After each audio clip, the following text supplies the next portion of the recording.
days at the stick. From who's got it better than us to brick by brick.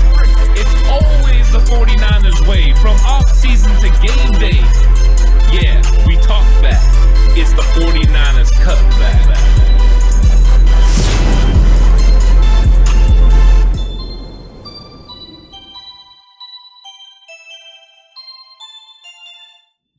It's 49ers Cutback Podcast time, and we have returned from training camp. It was very fun. It was very exciting, very informational. We got a lot of things, going on there, and it was a lot of fun. But we're happy to be on the live stream from our own little place here. Yeah, got a nice little trip back. We made it back safely. So, Cutback crew, thank you for the support. You guys were all like, make sure you guys drive safe, make sure you get back safe. We're back. We're safe. We're in one piece. And now we get to talk day 11 of training camp. Because it was a lot of fun. We got to see the practice facility for the first time. Got to see that experience. And got to experience Secret Shanahan in full effect. Really having them do all of their team drills opposite sides of the field with players lined up on the sideline. Really hindering as much of the view as possible for the fans and the fan base that was there. You got to get up top. So if you're going to training camp, if you're going to training camp the next few days, and this is something that I haven't heard a lot of people talking about if you're going to camp. You want to go to camp and actually see what's going on? Sit in the top row, somewhere near the middle, and stand. You got to stand for most of it. Yeah, you saw the seasoned vets, Splash Cousin and RSF Niners Brad. They were up on top, and they were right where they're right where they needed to be. Definitely, we were towards the top, but not on the top. So the seasoned vets were there, and they were getting it done. They've been out there all day, all the time at training camp, bringing the information. So big shout out to them for doing what they do. But it was a lot of fun, and we got to see some of the players, right up close and personal. We got to see the DBs especially. They were right in front of us, and they look pretty good. I mean, the drills overall, they look good. Shanahan as a quarterback, not so good. Pick almost every single play. It's okay though. Yeah, it's okay though. I mean, if we were doing a good and not so good, he would be on the not so good part. Yeah, if we did a good, not so good breakdown, Kyle Shanahan as quarterbacks during semi-live activity, right, when they're going against like a scout team coaching staff. Yeah. Not good at all. Actually very, very bad, and definitely it's okay. You know what? It's okay. I can't say that I would do much better myself. But here's the good thing. We did see a lot of the DBs, and we got to see a lot of the things that they did. They looked really good yet again. Not a lot of situations in which they're getting torched or beat really heavily, especially in those first two groups, which you'll love to see. But we do need to talk about the DMPs because there was a nice little list of guys today. Flanagan Foles out with a concussion. Right, and we saw this on Saturday. Correct. Definitely helmet to helmet. That shot was helmet to helmet, and we said it during the little live stream during the 11-on-11. People were kind of talking about, the big hit there. Who was that, 45 Flanagan Foles? It's like, yeah, but it was a little bit high, right? Thought he led with the head, and now he's in concussion protocol. Definitely led with the head, and he's going to be, taking it day to day. Hopefully he's good to go for the week 1 preseason game, but we're going to have to kind of see where he's at and what happens there. And Jonas Griffith kind of took his snaps today. He did. Jonas Griffith was out there, and he looked good. He was making pass breakups. He was flying around. I didn't expect him to be the guy in there, but he looked pretty good. And it was good reps also for Marcel Harris because of the injury overall. Absolutely. Indeed. Jaquiski Tart still out, and it's looking like, according to Shanahan's presser, that he's not moving too well. So it's going to be a while for Jaquiski Tart, which is not good because Tavon Wilson is looking good each and every day that we've seen in camp, and all the reports coming out are that Tavon Wilson has been having good days at camp. Not great. Not great for Jaquiski Tart. Yeah, and we just got a new subscriber, so thanks so much, Justin. I believe that's Enabo. Yeah. If we got it wrong, we apologize. But Justin. But welcome to the crew. Welcome to the crew. This was a huge setback as far as the safety position goes. We're all very excited about what Tavon Wilson is doing. And he's going to be, a nice fit for the 49ers. And he looks good out there during practice. He looks quick. His hips are nice and fluid, so that's really good. The real question is now depth. Safety has been one of the deepest parts of the 49ers defense. And now, unfortunately, with Tart going to be continuing to stay out, and then the injury to Jefferson, this room takes a different look and a different change. And now they're going to be bringing in safeties. I know you had mentioned to me pre-show that it's going to be Clinton Dix, which is at least a big name, right? Everyone knows who Clinton Dix is, but we're starting to get into kind of like a real depth issue here because I don't think they actually plan on having Talanoa Hufanga get major snaps this season. So I'm definitely worried about the safety room as far as depth. I'm not worried about it as the starters because I think Wilson can get it done. And, of course, I have huge faith in Jimmy Ward. So But that was concerning when I didn't see Jefferson and we saw the new guy, Myers, wearing 41. I'm like, wait a second, who's Myers? And that was concerning. Who is Myers and why isn't it Tony Jefferson? Is something going on? Did he get cut or did something else happen? We find out a little bit after the fact that he's, dealing with some injury stuff, and Shanahan talks about it a little bit afterwards. So it makes sense, again, that they're going out and grabbing and looking at some other safety options. Clinton Dix was one of the first names. There's 2 other names as well, but I didn't see what the initial report said on those before we went live, because we're also trying to get caught up on what Shanahan was talking about at his presser, what K'Wan Williams had talked about during the presser, and what Jimmy had talked about. And then besides the Jefferson, also, you had Michael Pruitt, who we got a good look of doing some stuff. He was actually running some routes, no pads on, nothing of that, but he was doing a lot of running, a lot of lateral movement drills, really testing out his calf and pushing and some wind sprints as well, going sideline to sideline. So we got to see him working out on the side. We got to see Ebukam working out on the side. That guy is a brick house. Holy cow, man. I mean, the pictures I had seen from him the first week of camp do not do his size justice. He is huge. Yeah. He's jacked as well. It's terrifying.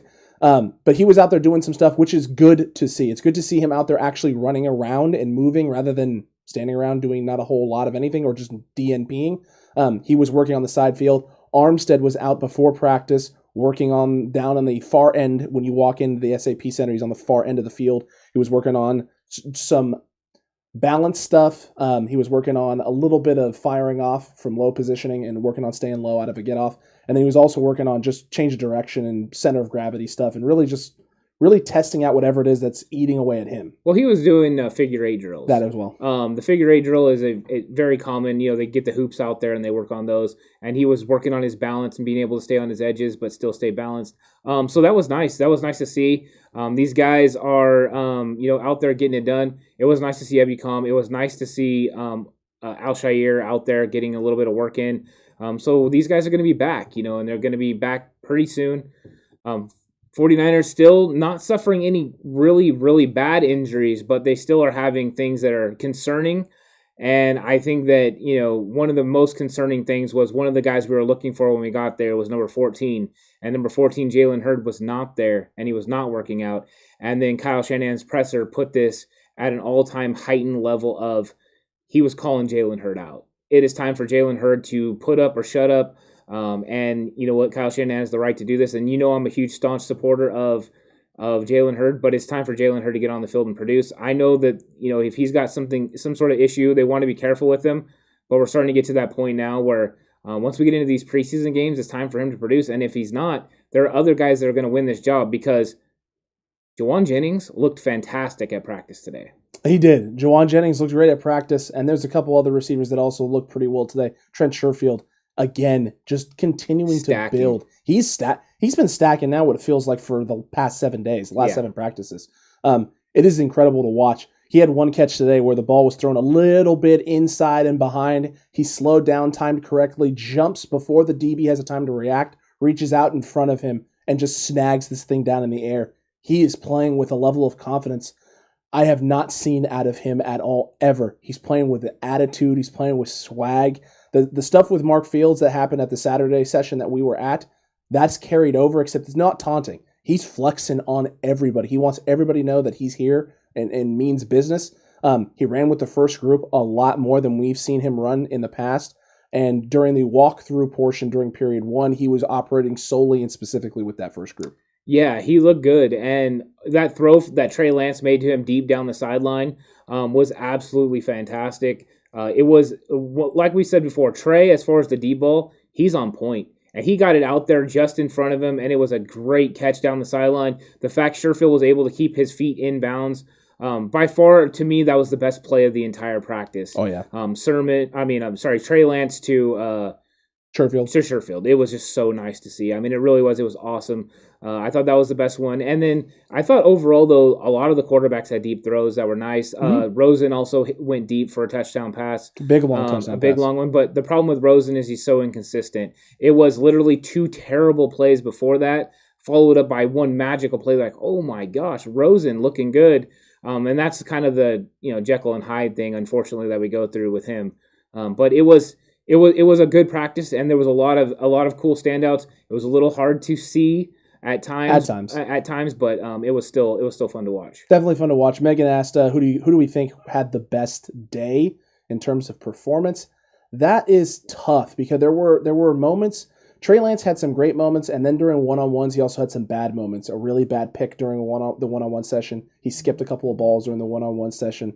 During the actual 2-minute drill situational section of practice, he took a sack at one point that ended a drive for them. He took a sack in the red zone at one point when they were working on. They had 6 seconds left, and they were trying to punch the ball into the end zone. You have 2 plays, so you either got to put the ball in the end zone or put it out of bounds or near the sideline. He takes a sack, ends the drill. The next one, he hits a dump off, and the running back doesn't go out of bounds, and that ends his drive. Yeah. That's not really on him in that sense. He finds the right guy in space, and it's that guy's job to be like, I'm either getting in or I'm not, and make the right choice. Makes the wrong choice, tries to make a play, and instead gets taken down in bounds, and that runs out the clock on that drill and his opportunities for him. And then Jimmy had some moments, right? He had his good moments where he made some great throws, led an opening drive down the field in the move the ball drill and during the situationals.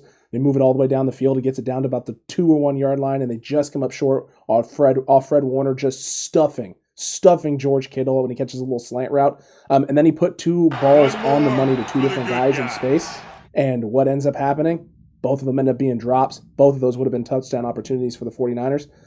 You don't end up doing that. You end up what would be in that situation either on a 4th and 1, bringing in a Trey Lance to punch it in the end zone is what we were both thinking. Yeah, so it's a 4th and 1. I thought we were going to see it. But I thought we were going to see it, but instead they take the 3 points for the drill purposes and scenario. But I think the thing that we both took away from this, and CG, thank you for the subscribe, man. Yeah, thank you, Chris. We appreciate it. Absolutely. I think the big thing that we took away from this is just how phenomenal this defense is. This is now the 2nd day of camp that we've been at where this defense has played lights out, and this was the opposite. Last practice we came in, and the defense was start to finish hot. They were hot the entirety of the practice. The quarterback struggled early, got a little bit going, and then it balanced back out. Today, the offense started a little bit hot with some of the stuff they were doing in the red zone situations at the very start of the team 11-on-11 session. Both quarterbacks, Trey and Jimmy, come out and put touchdowns on the board, and then they never got in the end zone again against that first or second team. The defense is lights out. Between the pass rush and then the secondary play, it is very nice. Also, the linebackers are all over the field flying up. The one thing that was clear, too, with the linebackers is you might catch the ball on them, but you're getting tackled right there. You're stopped. And that was fun to watch. The defense is fantastic. I did see that Justin was asking who we thought was going to be wide receiver 3 and asking if it was going to be Sherfield or not. I think it's a little early to pick one for sure. For sure. But I think Sherfield right now is I think Mo was kind of considered, right? Muhammad Sanu was kind of considered that guy. And I think Sherfield has caught him. But I don't think Jawan Jennings is that far off. No. Jawan Jennings was absolutely fantastic in the red zone. Yes. And in fact, if there wasn't guys that got in his way, he would have had another touchdown. He had 2 of them. He had 2 of them, and the third one was potentially the best catch of the day. It would have been the best catch of the day had it not been some guys getting in the way and him ending up out of bounds on one of them. It was an incredible catch. It was a nice throw. He put the ball up. I mean, it was Trey Lance, put the ball in the right spot, corner of the end zone, let your big, tall receiver go up and get it. He goes up and just can't get his feet down. It was one of the best catches of the day. Would have been the best play of the day had it not been for the fact that he ended up out of bounds. But no, Jawan Jennings, he had one of his best days of camp today offensively for this team. And he was winning. You know what I mean? Like when the one thing we were always concerned about Jawan Jennings is how he was going to do against, these speed corners because he wasn't able to get separation because he runs a high 4.6. He was able to get separation. He beat Jason Verrett. And these guys don't just beat Jason Verrett. So that was very nice. I thought Jawan Jennings looked good out there. I thought he looked good on Saturday, but I thought today it was even a better showing. And so, I mean, as far as the receiver room, I don't think anything is set at wide receiver 3. I think there's a nice battle there between Sanu and Sherfield and then now Jawan Jennings. I think those are the guys who are standing out in the receiver room. You have Debo, you have Brandon Ayuk, you know exactly what you're getting from them, and then everyone else is kind of bringing up that, the rear of the team. But Richie James struggled today. He had some drops, didn't look great. He needs to pick it up, or he's not gonna be able to make this roster. No. And now apparently Jalen Hurd needs to pick it up real quick. He needs to be out there playing. He needs to be out there practicing. If he doesn't get this message from Shanahan, there's no hope for him. So hopefully he reacts to the message that was sent and gets in there. It's like, all right, I understand you're not feeling that great, but it's time to pick it up. It's time to get out there, or you're not going to be on this team. I mean, and that's fair. It's a fair thing to say. And I think that was the thing we took from the press conference from Shanahan, was that there was a level of, you can sense the frustration. Last year was devastation and just, sheer, utter, I can't believe this is happening again. I thought we were going to be able to get this guy on the field and do something and see something from him. Right now, it seems like Shanahan, they are taking it easy with him. They are slowly getting him into rhythm and getting him going with this group. But he's not being available to do the things right. True. Like I think today was supposed to be a day where they were supposed to elevate him a little bit more, maybe get him out there in 11-on-11 situations and run him a little bit. And the fact that he comes in and not feeling right, something feels off, and they're not able to do that. Shanahan's just kind of like, dude, at this point, come on, man. We can't sit on potential forever. You got to show me something. You got to show this team something. Otherwise, it's pointless at this point. So the frustration is building, and it is heartbreaking. It is. Like, we were really, that was one of the first thing we did was sat down, and Ant goes, I don't see Hurd. No. I don't see It was the first thing I looked for. I don't see Jalen Hurd, and it's like, oh my gosh, so we all scour, and maybe we just missed something, maybe something. Nope, just not there. And so then we're sitting there going, all right, well, he's not practicing today. What's the reason? Right? They talked about he was working on a side field, and that side field was way on the other side. Only Grant Gone and a few other guys that were out there today. The media guy got to see him over there working. He tweaked his knee, is what it's sounding like. Something happened. Something just doesn't feel right. Let's hope to God that it's not serious. If this guy can put together 2 more decent days of practice, we may be okay. I'm starting to get to the point where he needs to start playing games. He needs to start playing in the preseason. I thought for sure we were at least going to see 11-on-11. And thanks for the super sticker. Justin with the super sticker. Yeah, we appreciate fan. it. We appreciate that, Thank man. you so much. Oh my gosh, thank you. But he needs to get out there, and everyone knows how I feel about Jalen Hurd. That I see the potential and what he can do. But if he's not going to play, then he becomes a liability, and he needs to get out there and play. And I always say that I'm gonna keep it straight, and I'm gonna do that. It's time for him to get on the field. It is time for him to get into 11-on-11s. I know they had a plan. Obviously, the way Kyle Shanahan talked about Jalen Hurd today, this was not part of the plan. Mm-mm. He practiced on Saturday. He did not practice on Sunday. They had the off day on Monday, and now he didn't practice today. Because it's not the plan, now I am concerned about him. I think if this would have been the plan, I'd have been okay with it, but it's not. He needs to show up tomorrow, and he needs to practice, and he needs to play if he can. If they are going to allow him to play this weekend, he needs to play because he needs to push to make this roster. He hasn't done anything in 11-on-11s either. They've barely had him out there. And I seen Jay Ellie ask about Travis Benjamin. Nothing from Benjamin either. No, it was a very quiet day for Benjamin. Was he even out there? I don't even know if he was out there. He may not have been. He wasn't a guy listed on the report either. But I mean, if he was, I don't remember seeing him. If he was out there, he was a ghost. He didn't do much. I don't remember seeing him. I don't remember seeing him either. So it's one of those things where it's hard to say with Benjamin right now. And Lou had asked earlier about another guy, Justin Hilliard, and what's going on with him, and Coach Timo, excuse me. Coach Timo did, yeah. He had asked about Justin Hilliard and if he's been doing anything, and if there's any reports on him. Nothing of note, like nothing crazy. He hasn't looked impressive or incredible. Most of the time when he has been on the field, he's been operating with that third group, and that third group defense is getting kind of torched. Well, he looks like he's learning, right? Correct. I mean, that's what he looks like he's doing. He looks like he's learning. But today, the second team defense, most of the time, especially when they were in 2-minute, when they were nickel, it was our guy Jonas Griffith, and then it was Marcel Harris. Yep. Those were the 2 guys that were manning the linebacker position, and I know they had the injury to Flanagan Foles, so if this would have been Hilliard's opportunity to get out there and be able to play. But I think him and Sullivan are kind of relegated to that third group right now. So I think they're on the outside looking in to make this roster. So it's going to be interesting to see what happens. Hopefully they get it together. But Jonas is a bright spot. Yes. He is pushing to make this roster. He is. Fred Warner gets very excited when Jonas makes plays, and he does make plays. He does. He's all over the place. Yeah. TCC, best community around. $4.99 super chat from Megan. You're not wrong. The TCC is the best community around. It's not even close. There's not even a close second. And Caleb is right about Shanahan's doghouse. Jalen, stay out of the doghouse. You will end up in New York. You will end up with a cat-loving thing going on. Yeah, it's not going to be fun. Yeah, we don't want that. You don't want that at all. So Jalen Hurd needs to get his stuff turned around and get his act together and get his act straight and get out there. He's going to have to push himself.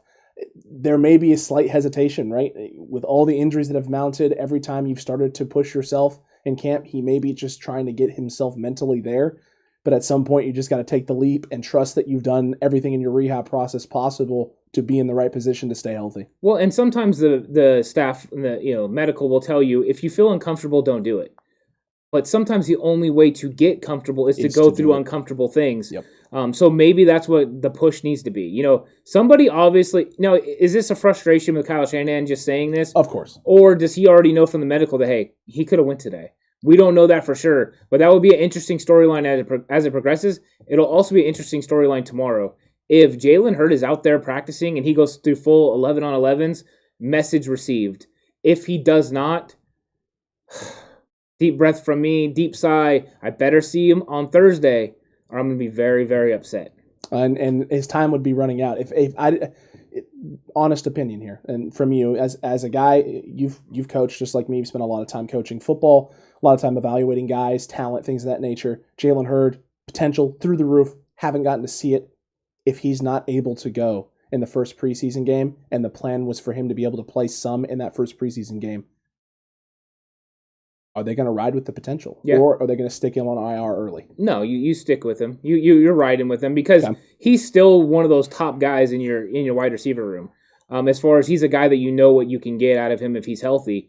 I think you're riding with him at least through a couple games, and you would think the whole preseason you would think he would be a last cut guy, last cut guy. One of those last cuts or an IR like you said at that point. If he's not ready to go, you IR him because you don't want him ending up with Seattle or somebody else. And then all of a sudden him showing up and showing out. Correct. That's not what you want. So, yeah, it's unfortunate, but I don't think him playing in week 1 of the preseason, I think if he wouldn't have missed these days and then he didn't play in week 1 of the preseason, I wouldn't have concerns. Correct. I just have concerns because he's missing multiple days and then possibly not playing.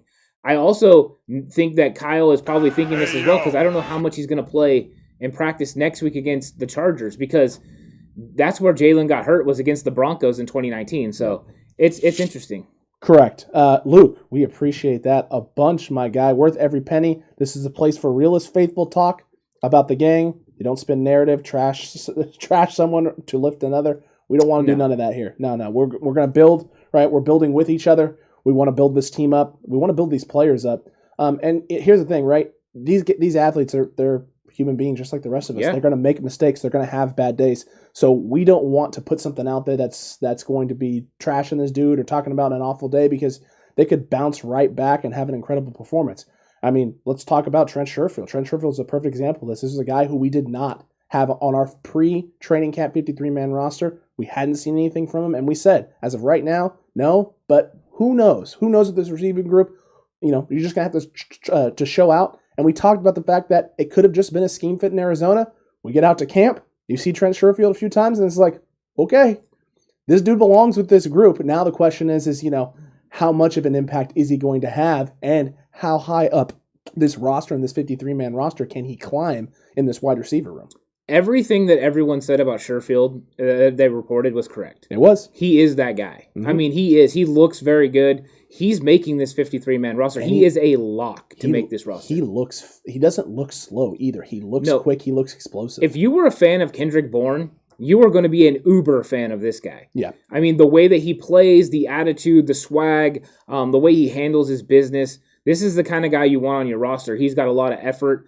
So yeah, he's gonna be on this roster 100%. Yeah. We may not have seen it before, but I think with all things, right, we've always said we reserve the right to change our opinion upon performance. Correct. Now I will be curious how he does in the preseason, but I don't think there's anything from these practices that would tell me he would do anything other than be very successful. Because whether it's been Jimmy throwing him the ball, Trey throwing him the ball, or even Rosen or Sudfeld, he's made plays and he's beat good cornerbacks down the field because he's beat ones and he's beat twos. Correct, Alex. You're not wrong. You were saying it. You were saying it. No, Alex was right. He was 100%. Right. The one thing I'll say is, Cliff Kingsbury, what were you doing with this guy? I have no freaking clue. That's the real legitimate question, because from what I'm seeing right now against some of the corners that he's been beaten, he had a route today on Verrett where I think it was one of the long balls. It might have been a long touchdown that he caught the fade. I think that was on Verrett on the sideline.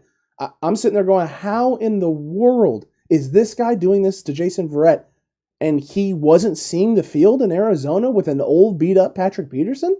What was happening? What was the idea with him? Were you so entrenched with Andy Isabella down there in Arizona that you couldn't notice what you potentially had there? Because he looks like one of the best 3 or 4 wide receivers on this roster. They definitely weren't using him the right way. No. Because most of the things that we saw from him were stop routes.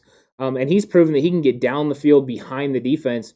A lot of times he takes advantage of mismatches. Yeah. He's beaten linebackers, he's beaten corners, he's beaten safeties. We've seen him do it in a variety of different ways, in a variety of different routes. He's a good route runner. And he's going to be successful in this system. And the 49ers this was a nice job picking this guy up. He's solid. He's going to fit that Kendrick Bourne role if that's what he's asked to do. Right now, I think Mohamed Sanu is still 3 in their eyes. Correct. At the moment. But I think Sherfield is right there with him, and he's going to push for that job. This is going to be a very close battle to see who wide receiver 3 is, but I think we have to feel comfortable with those top 4 guys and maybe even 5. It's crazy to think that after performances like we saw Saturday and today, that Jauan Jennings is going to be right there at the 5th spot. I think he is sitting up that high right now. Other people are going to have to come get his job. He looks like he didn't spend a single day on COVID. No. Dude, he looks like he is in absolutely incredible shape. He looks like the real deal. I mean, Jauan Jennings looks like everything that, we all kind of been hearing and been hyping about, and it makes sense now why they spent the draft capital they spent on him in the 7th round and what they thought he may be able to be for this wide receiving core, what he may be able to be for this roster. Look, I find it absolutely just incredible that this man is putting out the performance and doing the things that he's been doing so far. He has been utilized heavily in the red zone, whether it's with the first team or the second team or the third team. They go to him constantly. He's been open on deep balls. We've seen him try and get open over the middle and have a couple tight contested catches across the middle in space as well. He's looking more and more like not just a situational receiver, but a guy that you can put in this system to spell guys, get them breaks, and can do some different things. Granted, he's still not going to be a guy that you're going to necessarily be utilizing over intermediate routes and things of that nature right now. Because Disagree. I don't know if his route running is that clean. He is getting separation, but I want to see him do that consistently against our ones, because there's sometimes where he's not getting it in one-on-one drills, but for the most part, he looks good in his route running. He doesn't need as much separation. I agree, because of the big body and things of that nature. I agree with you there. But there are times where he does too much with his route still. He's not being able to get in and out of his breaks cleanly against the ones. Not as cleanly. That's not to say that he's not getting open or creating space. He is. With more time, he's only going to get better. Right now, we're in a perfect position with Jauan Jennings, because I think he's on the right track to surprise people and for people just not to be ready for him. Well, I think people will like to hear this. He beat Jimmy Ward. He did. He beat Jason Verrett. Yep. And both of them over the top. They were. And he didn't just beat them. He smoked them. Yep. Like 3 yards of separation. It was good. He looked really good today. It stood out. It deserves that conversation. But he doesn't need as much separation, like I kind of brought up when you were talking. He just doesn't. I mean, this guy, that's why he won in the goal line situations. He didn't have a lot of separation, a yard, maybe even less, but he made the play. And to me, he is starting to elevate his game. The one thing last year was catches. Could he catch the ball? He had drops.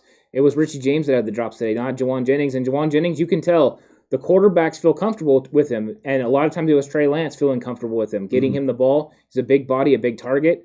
They got some guys that can move the chains, and that's going to be important. Jimmy was heating it up with George Kittle. But man, they found each other. He found George a lot today. He did on crucial situations, and then the touchdown to Debo also. That was beautiful. It was back shoulder, right? It was beautiful. By the way, Luke, if Hurd plays, they need to call him the Heartbreaker. 249 super chat. It's not bad. I'll take it. That's not bad. I'll take it. Stop breaking our hearts though, and start breaking the hearts of others. That's yeah. We need some heartbreaker on the field. Not actually in our hearts, because no, yeah. Please no. I mean, it is it's a little frustrating, right? I wanted to see him 11 on 11s on Saturday. Thought we'd see 11 on 11 today. Didn't get to see it because I'm such a staunch supporter. Now I'm kind of perturbed, to be honest with you. It's time for Jalen to get out there. And if I was a coach, I would have a similar thought process to what Kyle Shanahan has about it. Correct. I mean, it's not wrong. Especially when you see the talent. Like, we're talking about these receivers glowingly because of how they look. Imagine that they're going against a secondary that is locked down. But there is room for growth in the receiver room, especially once you get past Jawan Jennings. We saw Travis Benjamin look good on Saturday, but of course he wasn't. We didn't see nothing today because I don't think he was even out there. I don't believe he was out there either. We were watching so many people. I don't think we actually looked for him. Well, I started looking for him at one point in time because I hadn't noticed him and couldn't spot him, and then thought to myself, I'm just being crazy, right? He's probably out there. I'm just not seeing it. He's just not part of the practice. He's just not getting the look today. It is what it is. It's okay. But now thinking back on it, I don't remember seeing him at all ever. Maybe he got a vet day. He might have. Yeah. He might have gotten a vet day. And no one really asked about him either. So no, I don't think anyone will. No. To be honest with you, I don't think he's high on anyone's priority list. I know he's high on mine. I like him. I like him as a player. But me too. Yeah, you as well. But I'm just saying, I don't think that very many other shows really care about Travis Benjamin. No, they really don't. And I mean, he hasn't done anything in a couple years, so it's not.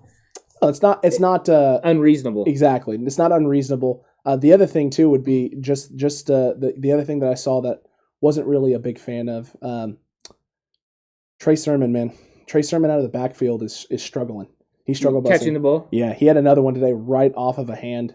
Jimmy had blitz pressure coming. I'm talking Jimmy took the snap, took one step, and there was about 2 or 3 guys right in his face. He had to find his check down quickly, lofted a ball out there for Trey Sermon. It hits him right in the hands again, and a drop in a situation where if he catches that ball, it was one-on-one there with I think it was going to be with either Dre Greenlaw or it was going to be with Tavon Wilson. So he's going to have a situation there where he could make a move and potentially make a big play, and he just drops it, and that's the drive. That's the end of the possession. It was just like, dude, come on, you got to bring those ones in, because it wasn't like it was a bullet pass or anything. It was floated out there in space. It hits him right in his hand. But this has been the question and the concern with Trey Sermon, right, has he improved as the pass catcher?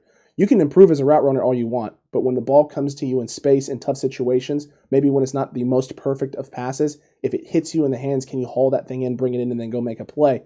In the 2 days of camp that we've been there, we haven't got to see it yet. Yeah, I mean, with the running back room, you don't get to see these guys have too much reps in practice.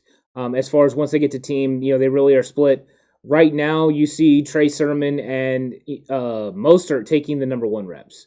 Mostert, primarily, and then Sermon off of that as well. Mostert looks dynamic as always. He's fast. He's reading the holes nice. Dude, every time he catches any sort of route coming across the field when he slips out of the backfield, if he's got a step or two on our linebackers, he's just gone. Yeah, and I think he's looking good running too. You know what I mean? He really is. And then you got Trey Sermon. He had a couple good runs today. He did. And he looks good running in the interior. But you're right, a little bit on the pass. It's like a little bit. But then you got Wayne Gallman, who looked fantastic running with the twos. He's running primarily with Trey Lance in that second unit. Mm-hmm. And he looked good. He had a couple really good runs today where he had vision, and one of them he got outside on. That was a nice outside zone, and they called it back for an offsides penalty. They did. But he looked pretty good. And then Elijah Mitchell looks fast. He really does. He looks fast. In one-on-ones, he's almost impossible to guard just because he's in and out of his breaks before he can even think about it. And then JaMychal Hasty kind of struggled again.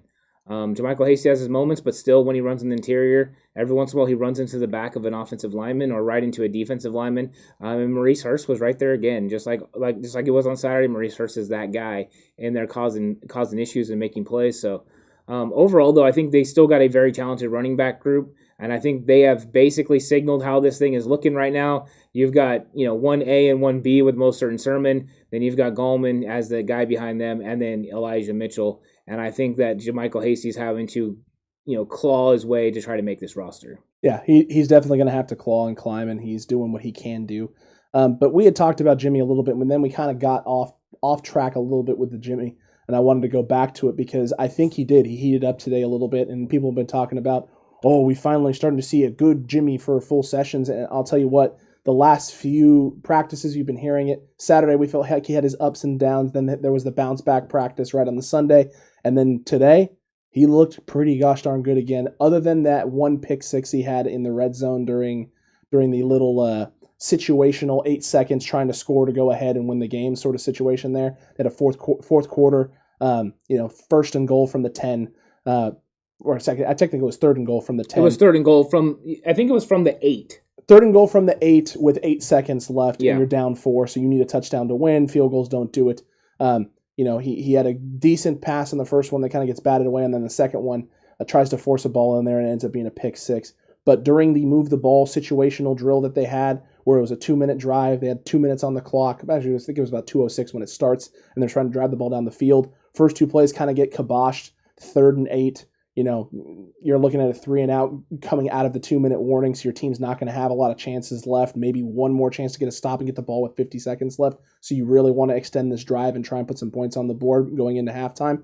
3rd and 8, Jimmy Garoppolo finds George Kittle on a dime, right? Gets a nice first down. Next play, 6 yards again for George Kittle. And then he just methodically picks apart the defense on that opening drive of that drill and just takes them all the way down the field and punches it to the 2. Jimmy looked clean for the most part today. He does have his situations where he forces and makes some bad throws and some throws that he shouldn't. But I'll tell you what, I thought he had 2 great throws in the red zones that ended up being drops that would have been touchdowns.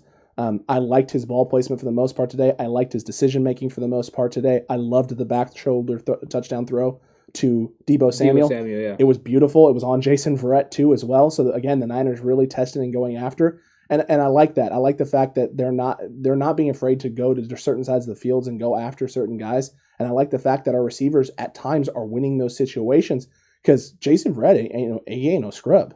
This is not a scrub. This is an all-pro version of Jason Verrett that we've been seeing. And the best part is that for every one of those plays that Jason Verrett is giving up, you could say, or make the argument for, there's 3 or 4 more of them where Jason Verrett is breaking on a comeback route when the guy's pushing vertical, making it look like it's a seam, like he's going vertical down the field, comes back and almost picks off the ball 2 or 3 different times in team and in individual one-on-ones. Jason Verrett looks like an absolute monster, and the 49ers are still finding ways with their receiving core and their quarterback play to have some success against even a guy like that. Yeah, you have to, right? I mean, these guys are top flight athletes, and they have a lot of skills. You're right, Jimmy. When he got into rhythm on that drive, he looked really good. You noticed that when there was a rhythm, he can make plays, which is an interesting thing. I mean, that's what you expect from a quarterback. Correct. He made his intermediate throws. He made his throws, 6-7 yards down the field to George Kittle with consistency. He hit running backs out of the backfield. He made some plays. And he got outside the pocket, on obvious play action plays. He even scrambled a little bit. He did, and he looked good, a lot better than we saw on Saturday. I thought that this was a good practice for him. They did have the starters out there. He wasn't playing against non-starters, so there was a couple times where the pressure almost got to him. The offensive line struggled occasionally with that pressure. There was the one time right the pressure got in and he missed a wide open Charlie Warner in the end zone as well. Yeah. So, that stuff happens. In the same regard, Trey Lance looked really good today, too. Yeah. He didn't execute everything. I think he had a couple really nice throws, but when he has time in the pocket to make a throw, he can get it there. That's the one thing, right? If you're another team in the league, if there's one thing you can take from all the footage of Trey Lance bombs, you cannot give him time, because if you give him time and the ability to take a shot downfield, he's going to put it on a dime. Well, and for the first time since we've been able to watch, we got to see him move inside the pocket. Yeah. The awareness to move up, step up, when he needed to get out and run, he'd roll out, which looked really good. I think the only problem with that is when we got into that situation where it's 3rd and long and you have 8 seconds, or 3rd and 8 and you have 8 seconds left to score a touchdown because you're down 14-10 situation that they were playing with, he took a sack, which everyone knows if he would have got outside the pocket and thrown it away, they'd had another play. And he easily could have. He could have, 100%, and he didn't. And that's the rookie part of it. That's him learning. That is something that Jimmy had the same situation and Jimmy threw it away. So to leave himself another play and a chance to win, that is just something he'll have to do. So these guys are learning, they're growing. I think that Trey Lance looked good. I thought Jimmy Garoppolo looked good. There's a nice little battle there. And I think we're going to see them working together a lot of times, because as soon as, like you said, when they got to that 2-yard line and they had an opportunity, the first thing I thought was, okay, let's bring Trey in and let's run him.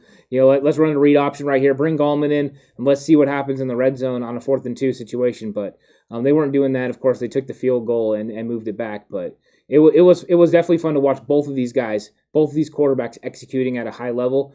It's not like where they hit every single play, but that's not what you're expecting. You're expecting them to take the plays that are there and make those plays. And when they did, it was good. They also weren't throwing passes that should have been intercepted. They were throwing them in pretty good spots.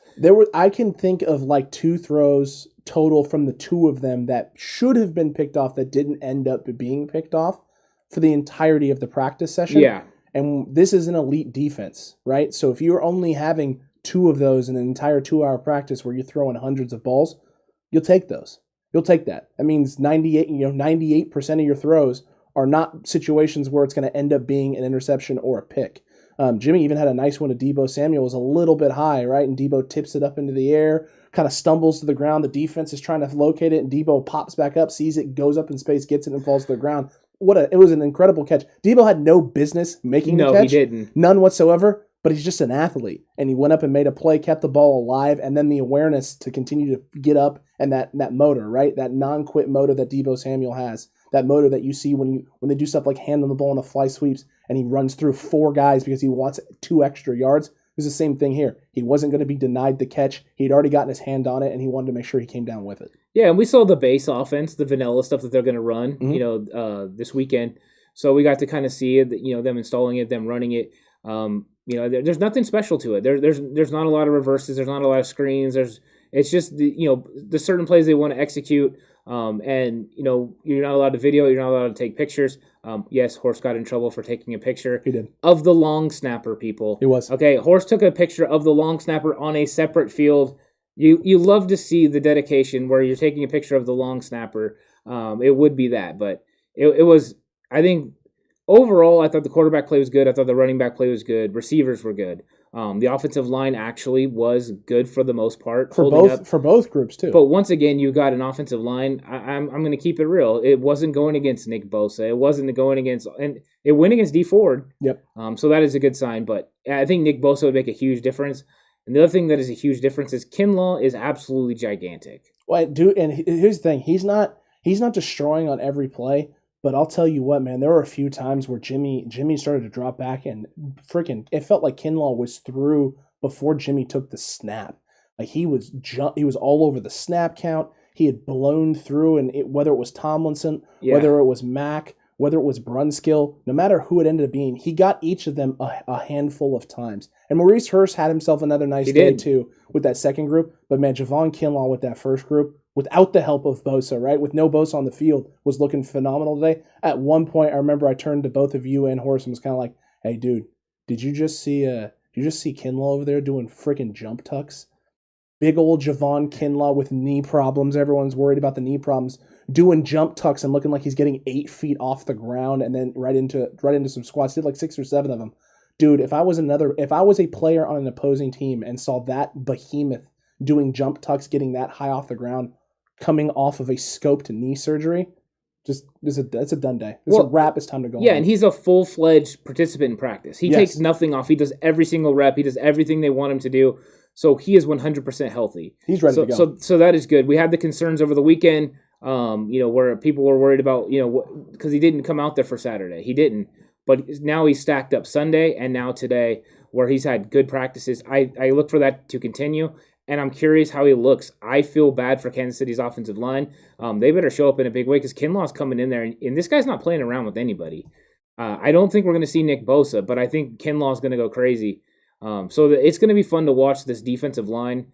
It's going to be fun to watch some of these young players play because I am now curious 100% how Jonas Griffith is going to look on Saturday against Kansas City because there is a lot of optimism about this guy and what he could do in this defense and possibly playing linebacker. I'm sure they want Alshire to play it, but I think Jonas is sitting there going, you know what? I got a shot at this. I'm going to make this team. And right now, I think he looks better than Hilliard and Sullivan, so he has an opportunity. And with Flanagan Foles out, that means more reps during this week for him. He might go ahead and pass Flanagan Foles. This could be a bad situation for him because Flanagan Foles had the upper hand. He knew the position, but now he's in trouble. And Fred's going to make sure this guy is ready because Fred is super close with this guy as well. Yeah, and Fred, by the way, Fred's energy is off the charts. At one point today, we had a situation where it was a little bit of a scuffle, and they've had a couple now. The 2 times that we've been there, some scuffles and some heated exchanges. And it was during a pass rushing activity with the tight ends. Basically blitzing linebackers coming off the edge. Pickups. It was blitz pickup, and I believe it was Josh Hockett and Dre Greenlaw that kind of got into it, and Fred Warner wanted no part of Josh Hockett's nonsense. Rushes in there to be with his boy Greenlaw, getting super fired up, getting in Hockett's face. Had to walk over to the side of the drill afterwards to compose himself because even he knew I need to compose myself, get refocused, and lead. Right, I can't be the guy that. Immediately, like literally a play later, beautiful catch they shifted from the blocking aspect then to route running versus the linebackers, and I believe it was Charlie Warner had a nice catch in space, gets down on the ground, makes a nice grab, scoops it up on, I believe it might have been, I think it was either Greenlaw or it was Hufanga, somebody. It was, I think it was Sullivan. It was Sullivan, you're right. It was Sullivan. And Fred Warner runs on out there and daps up Charlie Warner. He's excited for him. It's like, okay, this isn't an offensive, defensive thing. This was I didn't appreciate what you were doing there to my boy Greenlaw, and I'm going to go up there and defend him. And now we're back to team focus and team centric and getting hype. I loved seeing that dynamic from Fred because, again, it shows the kind of leader that he is. It's not about what position you play in or what portion of the team or what member of the team you are. It's about what you're doing for these guys out here. And when a guy is playing good defense on you and you go up and make a play for our offense, I got to show you some respect and give you some love for that. Keep it up, big guy. That's how you're going to make this roster. That's how you're going to solidify tight end 3. Yeah, he doesn't look that bad, Warner. No. Warner actually doesn't look that bad. He has looked better. And Jordan Matthews looked good too. He caught a red zone touchdown. Limited opportunities, but he caught a touchdown, got open. That is definitely a battle. And we haven't even got to see what Michael Pruitt can do because he's been injured this whole time. Correct. He's got to be coming back here pretty soon. But it's going to be interesting because, also Ross Dwelley had one heck of a catch. The one on the sideline, Alex, where he toe tapped as he was diving out of bounds. Yep. That was a great play. Dwelley's hands looked pretty good. We didn't get to see any, big plays from him and team, but in the one-on-ones, he had that great catch. So good for him. At least the hands look good. The foot, awareness of where he's on the sideline looked good. So that was fun to watch. I think overall, we just had a lot of exciting news and a lot of times that we could watch. It was a different atmosphere than Saturday and a more controlled atmosphere. They did less special teams. And we got to see more of the players kind of close up. The 11-on-11s was not as easy to watch and easy to digest, but overall it was pretty good. And I think both quarterbacks improved. The running backs looked better. I think also the running game from the offensive line, as far as the way they blocked it, was actually better than Saturday, which is a great improvement because the defense had their number in fits before that. Yeah, they did, and they had a really hard time establishing control of the line of scrimmage. That didn't happen as much today. In fact, I don't remember a run for loss during moving the ball drills, a handoff that resulted in a loss. No. I don't remember one. I think every single one of them got at least 2 to 3 yards, which is good. That's a positive thing because on Saturday, that was not the case. That was not the case at all. There were a handful of running plays that ended up being 2 and 3 yard losses, and during a move the ball drill, that's not what you want. That's the inverse of what you want. And again, you're not necessarily scripting plays or having plays in the bag for situations where you're losing yards and drills like that. So you're now having to dig into something that maybe your team's not as comfortable with to get you out of the hole that you're in. So it was nice to see the run game cleaned up in terms of the blocking scheme, picking those things up.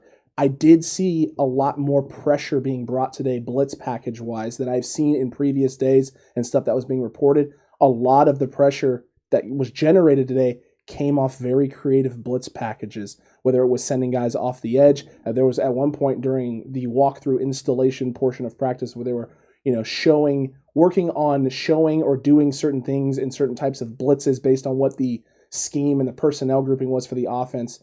And I saw Tavon Wilson on a handful of times coming up, walking down from the safety and then blitzing off of the edge and dropping other guys out into space. At one point, Arden Key dropped out in coverage during one of these walkthrough drills. And I was like, okay, that's cool to see because we had talked about the D'Amico Ryan's creativeness, right, and the aggressiveness. You got to see that a little bit today. The blitz packages were on point. And it was always on third down. They were executing these blitzes. They were making sure they were getting off the field. They would come up and run a lot of press coverage, get in the face of the receivers, and then bring the blitz. So the quarterback had to make a quick decision. A lot of times you've seen Jimmy and Trey both throw the ball, try to throw these routes that were quick routes, and it was getting blown up. Brett was jumping on the ball, or the ball was just a little less accurate than you would like because they were having to throw it before the receiver was even able to get a break and make a break. So I think it was frustrating sometimes, but yeah, that defense calculating these blitzes, you bring that pressure with that front line, and then you add in these talented linebackers like Greenlaw and Fred Warner that can blitz, or even K'Wan Williams off the edge. And it was a lot to handle. And the offensive line is getting some good looks, a lot of great players that they're getting to work against. But yeah, you're right. That was a big story, was how this blitz package was working against the 49ers offensive line. And I mean, Mac did a good job adjusting for the most part, but even then, when you overload like that, you still get the pressure up the middle, and that makes it a little bit harder to step into your throw. The timing gets off, and then all of a sudden you have an incompletion. Correct, and that happened a bunch today. Well, not a bunch, but it happened today, and you expect to see that happening a handful of times. Alex had asked, he had missed about the safeties. Who are they working out? So before we started, the only name I had saw officially was Clinton Dix, but I've pulled it up here from Aaron Wilson at the NFL. The 49ers have worked out Clinton Dix as well as Clayton Gathers, Bradley McDougall, and Andrew Sendejo. So those are the names that they are bringing in to work out. I think all this really means, and we kind of talked about this a little bit already, is that there's concerns, obviously, about Jaquiski Tartt's timeline to return and concerns over basically Tony Jefferson and how long he may potentially be out and not able to participate. And so you went from having great safety depth to not as much safety depth. And so you're going to bring in at least one more guy to add and bolster the depth, so that way you're not having to run to Von Wilson and Jimmy Ward, all of the time and consistently. Yeah. You can spell them and get them some opportunities to take breaks. Yeah, you need to have multiple safeties, and they still have Talanoa Fonga, Kainakua. They still have those guys. Out of the names you kind of mentioned, is McDougall is the ones that stuck out to me as like, oh, okay. Like, I know who that is. I know who they all are actually, but I don't mind that at all. Like that one kind of intrigued me a little bit. So I'm curious who they end up signing. I don't think really fits what the 49ers want to do overall. If they sign him, I'm curious. I mean, I would love to get him, see him on Thursday and see what he could do. But yeah, I kind of like McDougall, so I kind of like that idea. I am curious who they end up signing though. It's a depth piece. But there's no reason one of these guys can't make it. Oh, they still have Jared Maiden, too. I forgot Jared Maiden. Still have Jared Maiden. And Jared Maiden hasn't looked bad either. No, he hasn't. But that third team has not always done as well as they should, especially in pass coverage situations. True. They have struggled. But the interesting thing is, you have Marcel Harris sitting there who was a safety, and they're still going to be bringing a guy in. And he's been operating solely and specifically with that linebacker group. Yeah, he's a linebacker. There were people who were still toying the idea, well, maybe this guy's still a hybrid.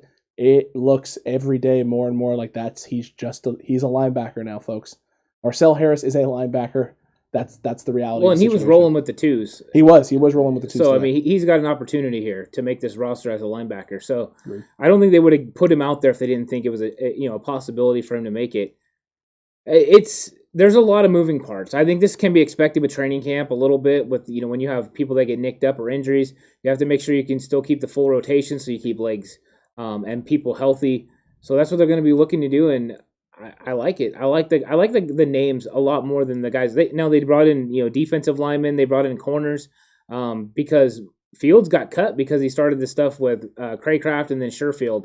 I don't know if that's the exact reason he got cut, but I think it's a little funny. It happened Saturday, and then by today he's gone. Yeah, it was a very quick turnaround. Yeah, and they brought in Alexander Myers. Yep. I don't know much about Alexander Myers. He didn't look terrible at practice today. No, he didn't. But I thought Webb looks good. He's operating as the number two nickel guy behind K'Wan Williams. Yeah.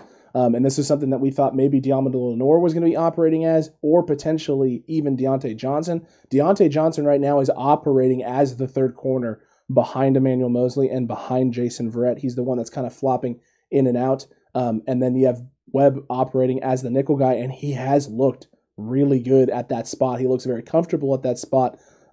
It's very interesting because you and I thought maybe that was going to be something Lenoir would be doing. Lenoir has been operating solely in the second team on the outsides, and he's looking good too. He's been getting better and cleaning up. Ambry Thomas didn't have a bad day today, but he's not operating as that in that second group the same way. No, and actually Dante Johnson was taking the second team reps. He was taking the second team and reps. then Ambry Thomas and Diamondou Lenoir were kind of working in and out, between second and third team. I still think Dante Johnson's that guy right now. It looks that way. Emmanuel Mosley, has got it going. And then you got Jason Verrett, with it going as well. And it's like, after that, it's Dante Johnson, and then it's everybody else. And I think Webb is going to push these young rookies. I don't know what they're going to end up doing. Because right now, from what we saw, these young rookies aren't ready yet. Correct. They are still developing. Now, we still got a long camp. We still got weeks to go. We still got preseason games to go. Let's see what they do against other players, other talent. But we need some development here. Or the 49ers are going to have to make some hard choices because I don't think you really want that depth in the secondary to be put at risk because you need to keep two rookies. So they're going to have to figure this thing out. I always thought it was going to be Ambry Thomas and Diamondou Lenoir and that they were going to be good to go. I thought they had that kind of talent, but so far it hasn't completely translated. I definitely don't see either one of these guys threatening to start anytime soon. So there needs to be some more development, but thank God we got Verrett and Mosley as those first two guys, and Dante Johnson's looked good, right behind them with the twos. I thought he's played pretty clean. No, he definitely has. I like seeing what I saw from the cornerback group. It was nice to get an upfront look at all of them doing all of their stuff literally in front of us. The team drills that they were doing as non 11-on-11 based right in front of us. Getting to watch them, just how they install and how they go about doing their business, and just the comfortability they play with. We kind of laughed jokingly. We were watching them out there cover in space a little bit, and them recognizing and reading routes and plays and concepts and schemes, and just how easy they all made it look, especially Jason Verrett. That dude breaks on everything and sits on everything, and he's all over every route concept. If you have a tell when you're running a route, you sit your hits down too early if you're going to stop, right? You stay higher in and out of your breaks because it's a double move. Jason Verrett knows when guys were going to be breaking on hitch routes pretty much every day, every route, every stop route, hitch, rail, whatever it was, breaking back towards the sideline, he was all over it. They never completed a pass to Jason Verrett's side of the field that was a stopping route. If they were going to beat him, it was going to be over the top in space where they were able to give a double move. It wasn't going to be over the middle. Any sort of in-cutting breaking route, anything stopping, trying to run a hitch or a rail route was just getting snuffed out by this guy. And he had a couple of them that he jumped so well that I thought he was going to pick off and take to the house. Yeah, he picked off Shanahan a bunch of times. He did pick off Shanahan. Well, everyone picked off Shanahan, but you're right. He's closing on things quick. The recognition's there. He's able to see what the offense is going to do. Of course, he has a very good understanding of the 49ers offense. But it seemed like him and Mosley were clamping down on those outside stop routes, which seemed to be what the 49ers were trying to get going today, right? The back shoulder throw, make sure that they could get these routes going. And it wasn't always successful, but it was when in key moments, right? They got it done sometimes with Deebo Samuel. They had other good throws as well, but it was definitely a point of emphasis. And these corners were clamping down on it, and the corners were playing tight coverage all day long, especially in 11-on-11s. And one-on-ones, it got a little hairy sometimes, and these guys made plays. But overall, the secondary looked good, and the corners looked good. Correct. And Ron had asked, I heard Jay Hurd is looking really bad. Is that true? It's not that he's looking bad. When we saw him on 11-on-11s on Saturday. Well, he didn't play 11-on-11s. Well, not 11-on-11s, but individuals. Individuals and some of the route running stuff, he looks fine. He's moving great. His routes look actually cleaner than they've ever looked at any point in time since they've drafted him. It's just he's not on the field progressing the way we want.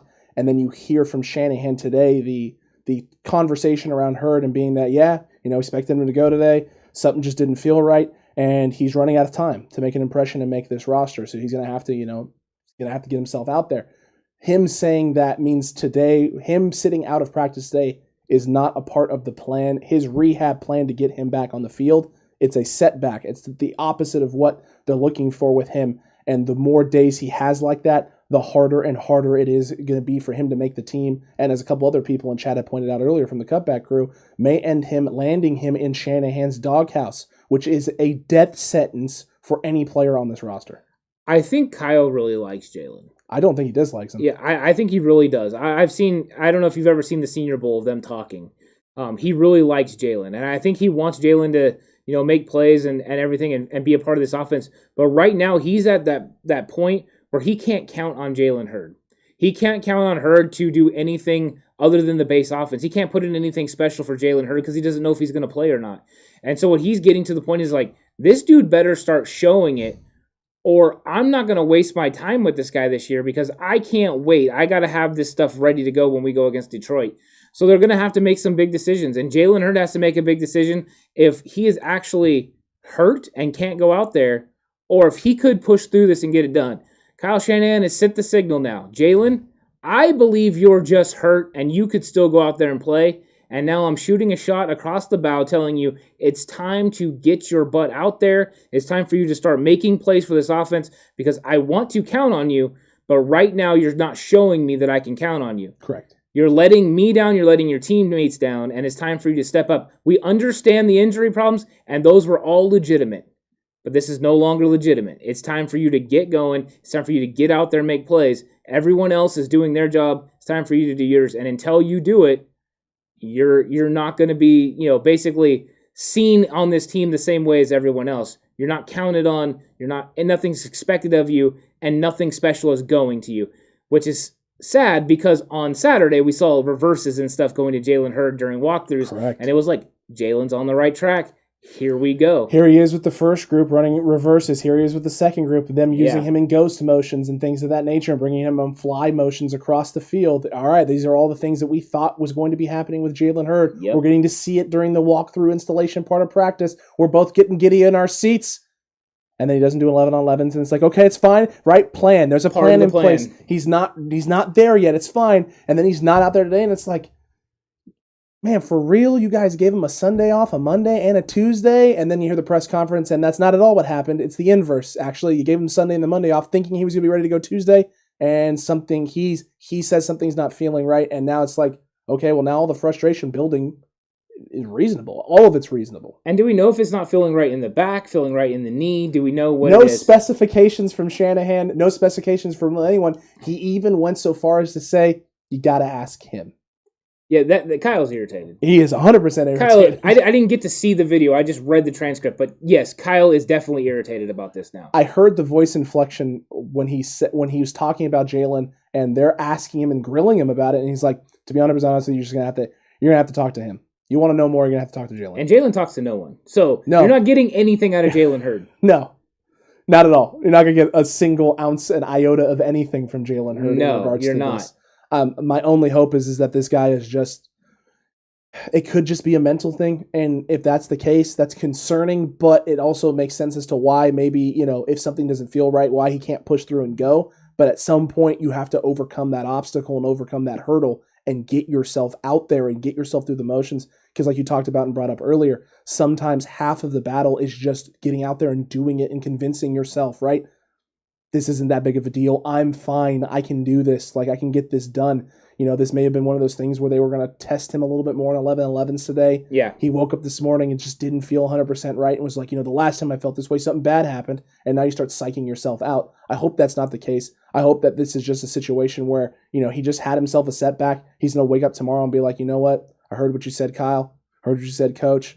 I'm not going to let this team down. And he comes out and balls out tomorrow, Wednesday, because maybe that's going to lead into him balling out again on Thursday, and then we get to see some Jalen Hurd potentially on Saturday. I don't know if we'll see him in preseason game 1. I think for sure we should be seeing him in preseason game 2.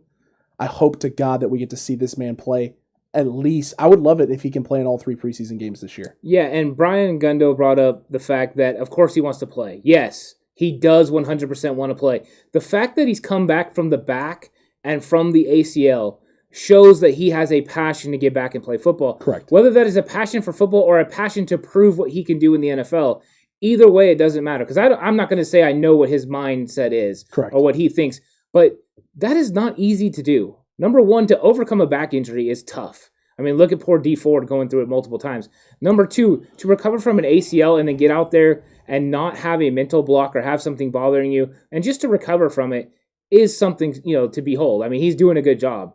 I think it's just frustration because everyone wants Jalen because they see it, right? The talent level's there. You can see all the things that they can do with Jalen Hurd. I'm still not giving up on Jalen Hurd because I just have so much faith in his potential and what he could do, but I have got a little bit of concern about Jalen Hurd. And I think this was the first time if Kyle would have said, oh, it's maintenance, it's a normal thing, there would be zero concern. The fact that he said it the way he said it gives me pause, gives me concern, and now I'm looking at it, I was like, all right, Jalen, let's step it up, man. We need you. It's time to get it done. Yeah, and Brian, I mean, I haven't seen a lot of Brian in the chat, so Brian, you may not know this is one of the biggest supporting Jalen Hurd channels on YouTube. We love this dude. We think this dude could change the entirety of this offense. And look, catastrophic injuries do play a part in what has happened to Jalen Hurd. They have been catastrophic. They've been unfortunate. They've been fluke, really. It hasn't been contact injuries. These are just situations where, something has happened and it's caused a tear or an injury and prevented him from being on the field. Yeah. But if the rehab process is going well, and by all accounts it is, because there have been no conversations or reports from Shanahan, Lynch, the team doctors, anything about Jalen Hurd stating that there's been a setback. Everything has been, he's looking good, he's progressing, he's getting there, he cleared his physical, right? Everything is trending the right way. And the fact that he's not getting on the field and we're getting the comments that we're getting for Shanahan, if he's good to go and he's just not going because mentally he's not there, then yes, to an extent, he is letting down his team because he can be out there. He just needs to get himself to the point where he can get there. Now, granted, he hasn't done anything for this team for them to necessarily let down because you don't know what the expectation is, but he is letting down for sure his coach, who has full faith in him, and we believe that Shanahan believes that Jalen Hurd can change the way that this offense operates and functions. Yes, he can unlock it in a way that is already very good, right? When you have Debo and Brandon Ayuk out there, it's the third piece of Jalen Hurd that adds to it. The big, tall, physical frame that can do multiple things, just like Debo Samuel can, that will completely unlock those three guys with George Kittle together, coupled with either an explosive running back like Raheem Mostert or Kyle Juszczyk, is the perfect combination of talent, speed, size, everything you need to be explosive. That is why I'm fully expecting Jalen Hurd to be on the practice field tomorrow. And if he's not, I'm going to be frustrated because I really want to see this guy out there. I've doubled and tripled down, quadrupled down. And here comes the quintuple. And Jalen needs to not let me down on this. I really want Jalen out there. I'm not gonna lie, he's probably watching this right now, going, "You know what? I got you, Cutback." I sure hope so, because if there was a member of the fan club, I'd be one of the first ones in it. I want to be able to wear a 14 jersey this year, but Jalen's got to get it done. And I don't know exactly what the tweak was, so I can't speak about the injury. But if it's not a real tweak, maybe it was just something that was concerning. Maybe we'll get lucky and it was just some soreness or something. He'll be back tomorrow. Yeah, that's what I'm hoping. I'm hoping it's just some soreness and kind of like what Brian said, right? He's being cautious. He himself is being cautious. If that's all it is, he's being cautious. He's going to come out tomorrow with a fire and get to work and hit that business, then great. He's got to be a little gun shy. I mean, you come back from the back and you have the knee. Well, right, and think about Joe Burrow, right? Joe Burrow had the comment today about how he doesn't fully 100% trust his knee, and he's not sure that, he's not sure how he feels about it. So, I mean, depending on how your rehab process is going, doctors can tell you 1,000 different things. You're fine, you're this, you're that, you're this, you're that. I mean, shoot. In high school, and I don't know if you remember me going up to the Cal Berkeley camp as a sophomore playing with the varsity. Fractured my arm up there, and the team doctors at Cal Berkeley were telling me that it was a inflamed muscle. Everything was good. I was fine. I played through the rest of camp, came back, lifted, practiced with my basketball team for months on end. Things were not fine. Everything hurt, and, I wasn't cautious at all. Pass out in the pool because a ball hits me on the arm, a soft foam ball. Go to the doctor. Oh, yeah, it's been broke for 3 months, and guess what? We're going to have to re-break this thing, and you're going to be out another 3 months. And it was like, holy crap. It was one of those things where if I had been a little more cautious and a little more proactive, I would have been back in time before season even had started, before we got to any of the off-season practices, and I probably would have played my entire sophomore year because would have been ahead of the curve on the injury. So playing through pain, playing through discomfort isn't always the best route, and let's just hope to God that it's Jalen Hurd knowing his body better than everyone else, and then when he's ready to go, he's going to be able to show out. Yeah, I think Steve is kind of saying the same sort of thing. He's saying maybe the passion is there, but he's a little terrified something else will go wrong. It's got to be at least in the back of your mind. It's definitely, you're definitely thinking about it. I think anyone that's come back from an injury always has that in the back of their mind. So I don't think that is a bad take at all. And then I saw Pinor saying, Trent Sherfield and Austin Watkins overheard. The one thing I will say about this, I just wanted to bring it up because I saw that. I'm not going to go into if anyone's better than Hurd or anything like that. That's not what I want to get into. Is Austin Watkins had the deep touchdown pass from Josh Rosen today. Yep. I wanted to see what you thought about his development, because we have been hypercritical of him not being able to get separation, and we've seen him get separation now in 11-on-11s with Josh Rosen. He did it on 1-on-1s, which is different, right? He got it from who was it that he got it from? Was that Field? No, that was Lenore. It was Lenore. It was kind of the payback for earlier on. Yeah. Do you think Watkins has an opportunity to make this roster? From what we saw in these 2 days of practice that we've been able to be out there. Yeah, I think because I don't think this receiver room is set. But do I have him in our top 5, top 6? Not yet. But he went from bottom of our list, right? Our pre-training camp 53, him and River Craycraft were at the bottom of that list. They were the last 2 guys on the list because we hadn't seen anything from Austin Watkins. He's definitely moved up the list. I have him above Craycraft, and potentially I have him above Kevin White as well. He has moved up the list and into striking distance, but I wouldn't say that he is for sure has a great shot of making this roster. But he went from a long shot, really having to show something, to he has definitely developed. He has definitely improved. He's definitely had bright spots, and now he's in reach of being able to demonstrate some stuff. But it's going to have to come in the game, because you can't. Being an undrafted guy, it can't just be practice and then never producing in a game. It's going to have to be both. You're going to have to show something in practice that's going to get you extra run and extra opportunity on the field. You're going to get your number called, and then you're going to have to do something when that time comes. See, I don't think he's elevated over Kevin White. You don't think so? No, I thought Saturday Kevin White looked good. Remember, he caught the one. He did catch got the down one. the sideline. Yep. He caught the other stop route also from Trey Lance. Today he would have had a touchdown catch if it wasn't for one of his offensive players, being in his way and literally the ball bouncing off the guy's helmet. It's true. I think it was Warner, but he's actually looked okay. Yeah. Watkins, I think, is a great candidate for the practice squad. I'm going to continue with that because I think there is development that needs to go there. As far as physical traits, this dude looks like, he's crazy big, strong. He does, and physical. He gets separation against the third team, but I've never seen him get separation against any of those guys that are top players. So I will be curious if he can get separation when it's not Diamador Lenore, when it's not Ambry Thomas, when it's not one of those guys. I haven't seen him do it. Have you seen him get separations on Dante Johnson or on Webb? It's never or on Verrett, none of them. It's never been on a first team guy. It's always a borderline second team, third team guy that he's having his success against, which is right now most of his quality reps are going to be that, which is why for me he's moved up that list a little bit.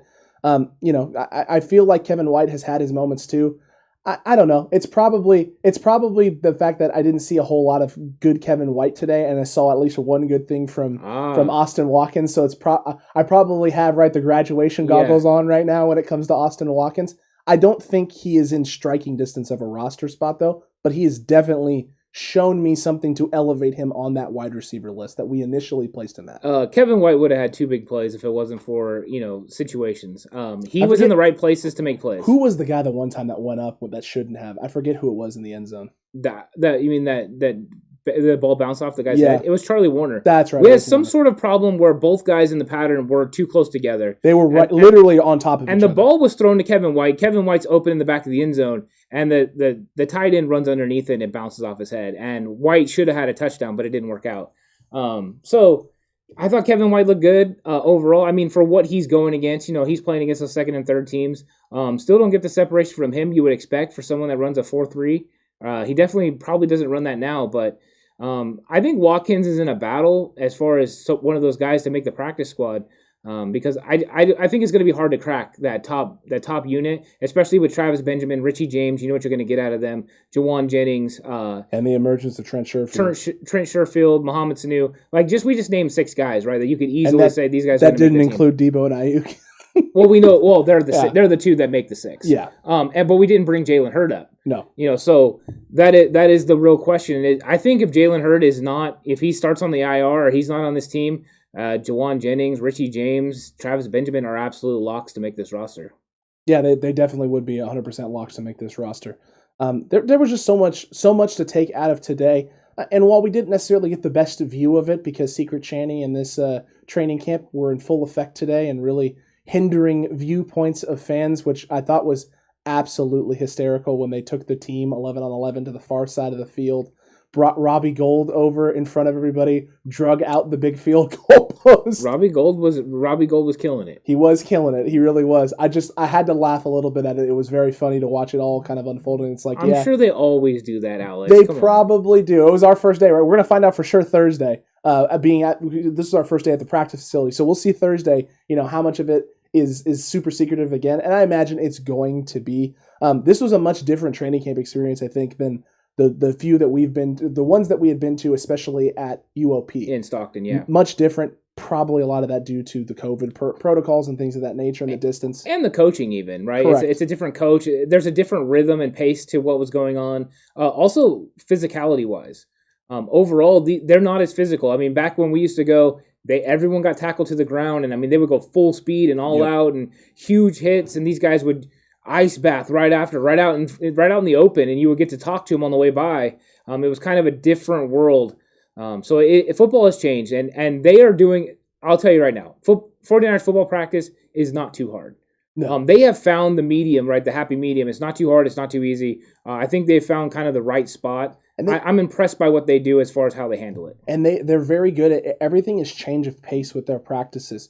They go from a walkthrough period into their warm-ups, and they're pushing themselves a little bit harder into individuals, then into a full live team activity, then back into some half-speed walkthroughs and some individual drills. Then they break off and do a little bit more heavy, intense versus air. Then they bring it together for another team session, then break off into some more individuals and working on some stuff and slowing it down. There's not a stop point where they're taking necessarily like an elongated break, but it's areas and times where they go from full speed working really, really hard to really slowing down what they're doing, focusing on technique, focusing on read, the IQ, the vision aspect of the game necessary, like more so than actual performance, right? Cleaning up technique, cleaning up what you're seeing, cleaning up how you execute, and then translate that and move that right into a drill or an activity with the group, whether it's 11 on 11, whether it's versus air, whether it's versus the coaching staff, right? And like a scout team type look, where they're getting to take the things that they just worked on and apply them to now a semi-live situation, and then translate that into a full live situation where they're going full speed. It's a beautiful meshing of it all. I think both of us as coaches have always tried to develop practice plans that flow. You want them to flow, because if they flow, retention goes up for your team, right? Your players are understanding what you're doing better. They're able to work on something, then apply it. It sticks a little bit more, and you're always trying to find that balance. And when we were coaching, there's days where it goes really great, and then there's days where it goes terribly, and nothing flows at all, and you end up blowing up portions of the practice plan. That has happened countless of times with me as a basketball coach, where you go to put something in and it's just not clicking, and you're just like, screw it, we can't do this, we need to do something else, we need to get like something going here good today. Every practice that we've been at with this 49ers team has been extremely fluid. It's been beautiful. Well, they're professionals that do it at the highest level. Shocking. Yeah, right. They know what they're doing. I did see Pinor said, do you think if Hurd is healthy week one, how much of a step has he lost? Do we think he's healthy week one? And then how much of a step has he lost with the injuries? I would like to say he didn't look like he lost any steps. On Saturday especially. On Saturday when he was working out, he looked nimble, he looked fast, he was getting in and out of breaks. There was nothing about that showed me that there was any injury concerns. That's why I continue to be optimistic. I do not know if he's going to play week one. I can't speak on that. He has to play in some of these preseason games. So he needs to do that. So he needs to play preseason games, and if he does, then we have an opportunity to see him on the field. And if he doesn't, he's not going to make this roster. They're going to either put him on IR or have to outright cut him, which I do not want to see him get waived. I do not want to see him in Seattle, LA, or Arizona. I think that would be a bad situation for the 49ers. It would not be a good situation. Steve, I like this question here, and I don't think you're going to get the answer you want out of us from it, because I think I know how both of us will answer this question. And with you guys as coaches, do you guys have specific traits that you look for that number 3 receiver on third down? I don't think personally the things – I don't run the same type of system as Kyle Shanahan. Right. So the things that I would want in a wide receiver 3 aren't going to be the things that Shanahan is going to want for a wide receiver. Well, what would Shanahan want in a wide receiver 3? Shanahan wants in a wide receiver 3, right? A guy who can operate underneath, who can get open and short down in distances, right? Can stretch the defense a little bit especially across the middle of the field on those vertical routes. Think back to Atlanta, the things that he did with Taylor Gabriel, right? Those types of things are what he needs. He has guys on the outside who can push you vertically and stop, getting those safeties to come down, getting those corners to sit down in space, opening up the middle of the field wide open so you can have a quick, speedy receiver, whether they're tall and fast, right? Whether they're a smaller, shorter, quicker guy who can find an area in the zone and sit, or whether they can just take the top off and run past the second level into the open space where you can put in and make big plays and just gangbuster type plays. That's what he's kind of looking for. That's why Travis Benjamin had success with him there in Cleveland. That's why you had guys like Taylor Gabriel having success with him there. When Sanu operated in the slot for Atlanta, it was the same types of things. He could operate underneath in space, short intermediate routes. He could take the top off the defense. You could do a variety of different things with him. I always start with this. Who are we playing? What coverage are they running? What is the down and distance? Because when you're talking about who is going to be on the field, you want to know what you're going against, so you can know what formation you have to run, and then that will dictate which 3 receivers are on the field, or if it's 2 receivers or whatever it is. But in this case, 3 receivers. That all makes a difference. Plus, it also makes a difference. Is it 3rd and 4? Is it 3rd and 8? Do I need to attack 10 yards down the field? Do I need to get the corner to flip his hips? Do I need to attack at 15 and bring it back to 12? What is it that I need to do? And then that will determine which personnel grouping is in. Whether that is a Mohamed Sanu, so he can make a contested catch, and get a first down. Whether that is somebody, like you said, Travis Benjamin, that's going to take the top off the defense, so that way Brandon Ayuk and Deebo Samuel can operate underneath, or even George Kittle. all of that goes into it. And maybe I just want Kyle Juszczyk out there as the third receiver because I want them in a base 4-3 set, and then I want to move him out where he's a matchup issue for a linebacker. And that is true. And all that stuff plays into it. So I don't think I can give a clear-cut answer, and that's because from a football mindset, I could think of a million different things. If I was just going on traits, you just that would be depending on what you actually are looking for and player personnel. I'm saying it's situational, right? So whatever Kyle's seeing as a situation will determine who that third receiver is on the field. You're going to get Brandon Ayuk. You're going to get Deebo Samuel. And then everything else is a different piece on a chessboard that you can use for certain situations. That's why I like Jawan Jennings. Catch the ball 6 yards down the field and get 8. That's why I like Mohamed Sanu, crafty veteran that can get it done. Travis Benjamin that can take the top off or, like you said, execute underneath. They all have different traits and capabilities they can use, but it's also one of those times where George Kittle can be a third wide receiver on certain sets, or Kyle Juszczyk, or even Raheem Mostert, whatever it is. There's just so many ways to skin a cat on this that I can't give you an exact answer on what that guy should look like. And I think that if I did, it wouldn't be fair because I think I would just be trying to, guess what Kyle Shanahan would do. If I knew the exact situation, I would have a better way to answer this. But I always approach everything situational, so that's how I look at it. That's how he looks at all of it, including the podcast, folks. Probably, yeah. No, you definitely do. But that's I feel that's what's made this channel so successful so far. Is each of us has brought our own thing to this channel to help it grow. And Ant is the planner. He is the schemer. Yeah. There's a reason why we nicknamed him the Chess Master long ago, long before the podcast. My first few years with you. That was the running joke. I was like, I would hate to play chess with Ant. I remember telling that to Luke McCurdy. I'd hate to play chess with Ant, dude. He's like, why do you think about chess? I was like, dude, he thinks of like 15 different things. Right. And I was like, and I think about like 10 different things. I know that Ant's thinking like 5 steps ahead of where I'm thinking, and sometimes it's hard for me to think as far ahead as I do. You've always been like that. And that's kind of why I laughed when I saw the question, because I was sitting there going, there's no way that either one of us is going to be able to answer it because I'm looking at it from my perspective and then having to stop what I'm doing and look at Shanahan and know that Shanahan he wants certain things with his receivers, and Ant's going to take it a step further and go, well, yeah, he wants certain things from his receivers, but also those certain things can apply on different situations. So he may not even traditionally have a true wide receiver 3 because there's a handful of guys, right? A handful of chess pieces. Maybe I want to use my knight here. Maybe I want to use my rook. Maybe I want to use a pawn. Who knows? But on any given down or distance or situation, I can choose whatever piece I want. Yeah, a lot of it goes into the opponent that you're playing, right? That's one of the first things you want to look at is who is across from you, what that coordinator likes to do in certain situations. Especially a defensive coordinator. If that guy likes to, press or play man coverage on third down, then you need to make sure that you have a guy that can win on one-on-one situations. If you have a defensive coordinator that likes to blitz, you need to make sure you have somebody that can get to the hot route and get the ball quickly. If it's in the red zone, maybe you need someone that can win in a jump ball situation against a mismatch issue. All of that plays into what Kyle Shanahan is looking at and going over. Him, Mike McDaniel, and this offensive staff sit down and go through these situations and make sure they have everything thought out. So they know every situation. Okay, if we're 3rd and 8 at the 20-yard line, we need to do this. We have this mismatch. We have, for instance, we have Mohamed Sanu, against Nicole Roby-Coleman, who's back in Detroit. And we know that that's a mismatch because Roby-Coleman is smaller, so Mohamed Sanu can body him, make a play. All those things go into it. And you have to look at all those areas, and that's one of the hardest things to do is know what situation is what. But that's why these guys are professionals. They spend many hours of film and game planning and watching, and these guys execute at the highest level. I have so much respect for what they do in their profession. It is tremendous, and that's why I love football so much. Is all those aspects of it. Yeah, all the storylines are great, but the X's and O's are the best part. They are 100% the best part. And Pine Howard asked, "Is our own line overrated? Last year, this line gave up the most quarterback hits."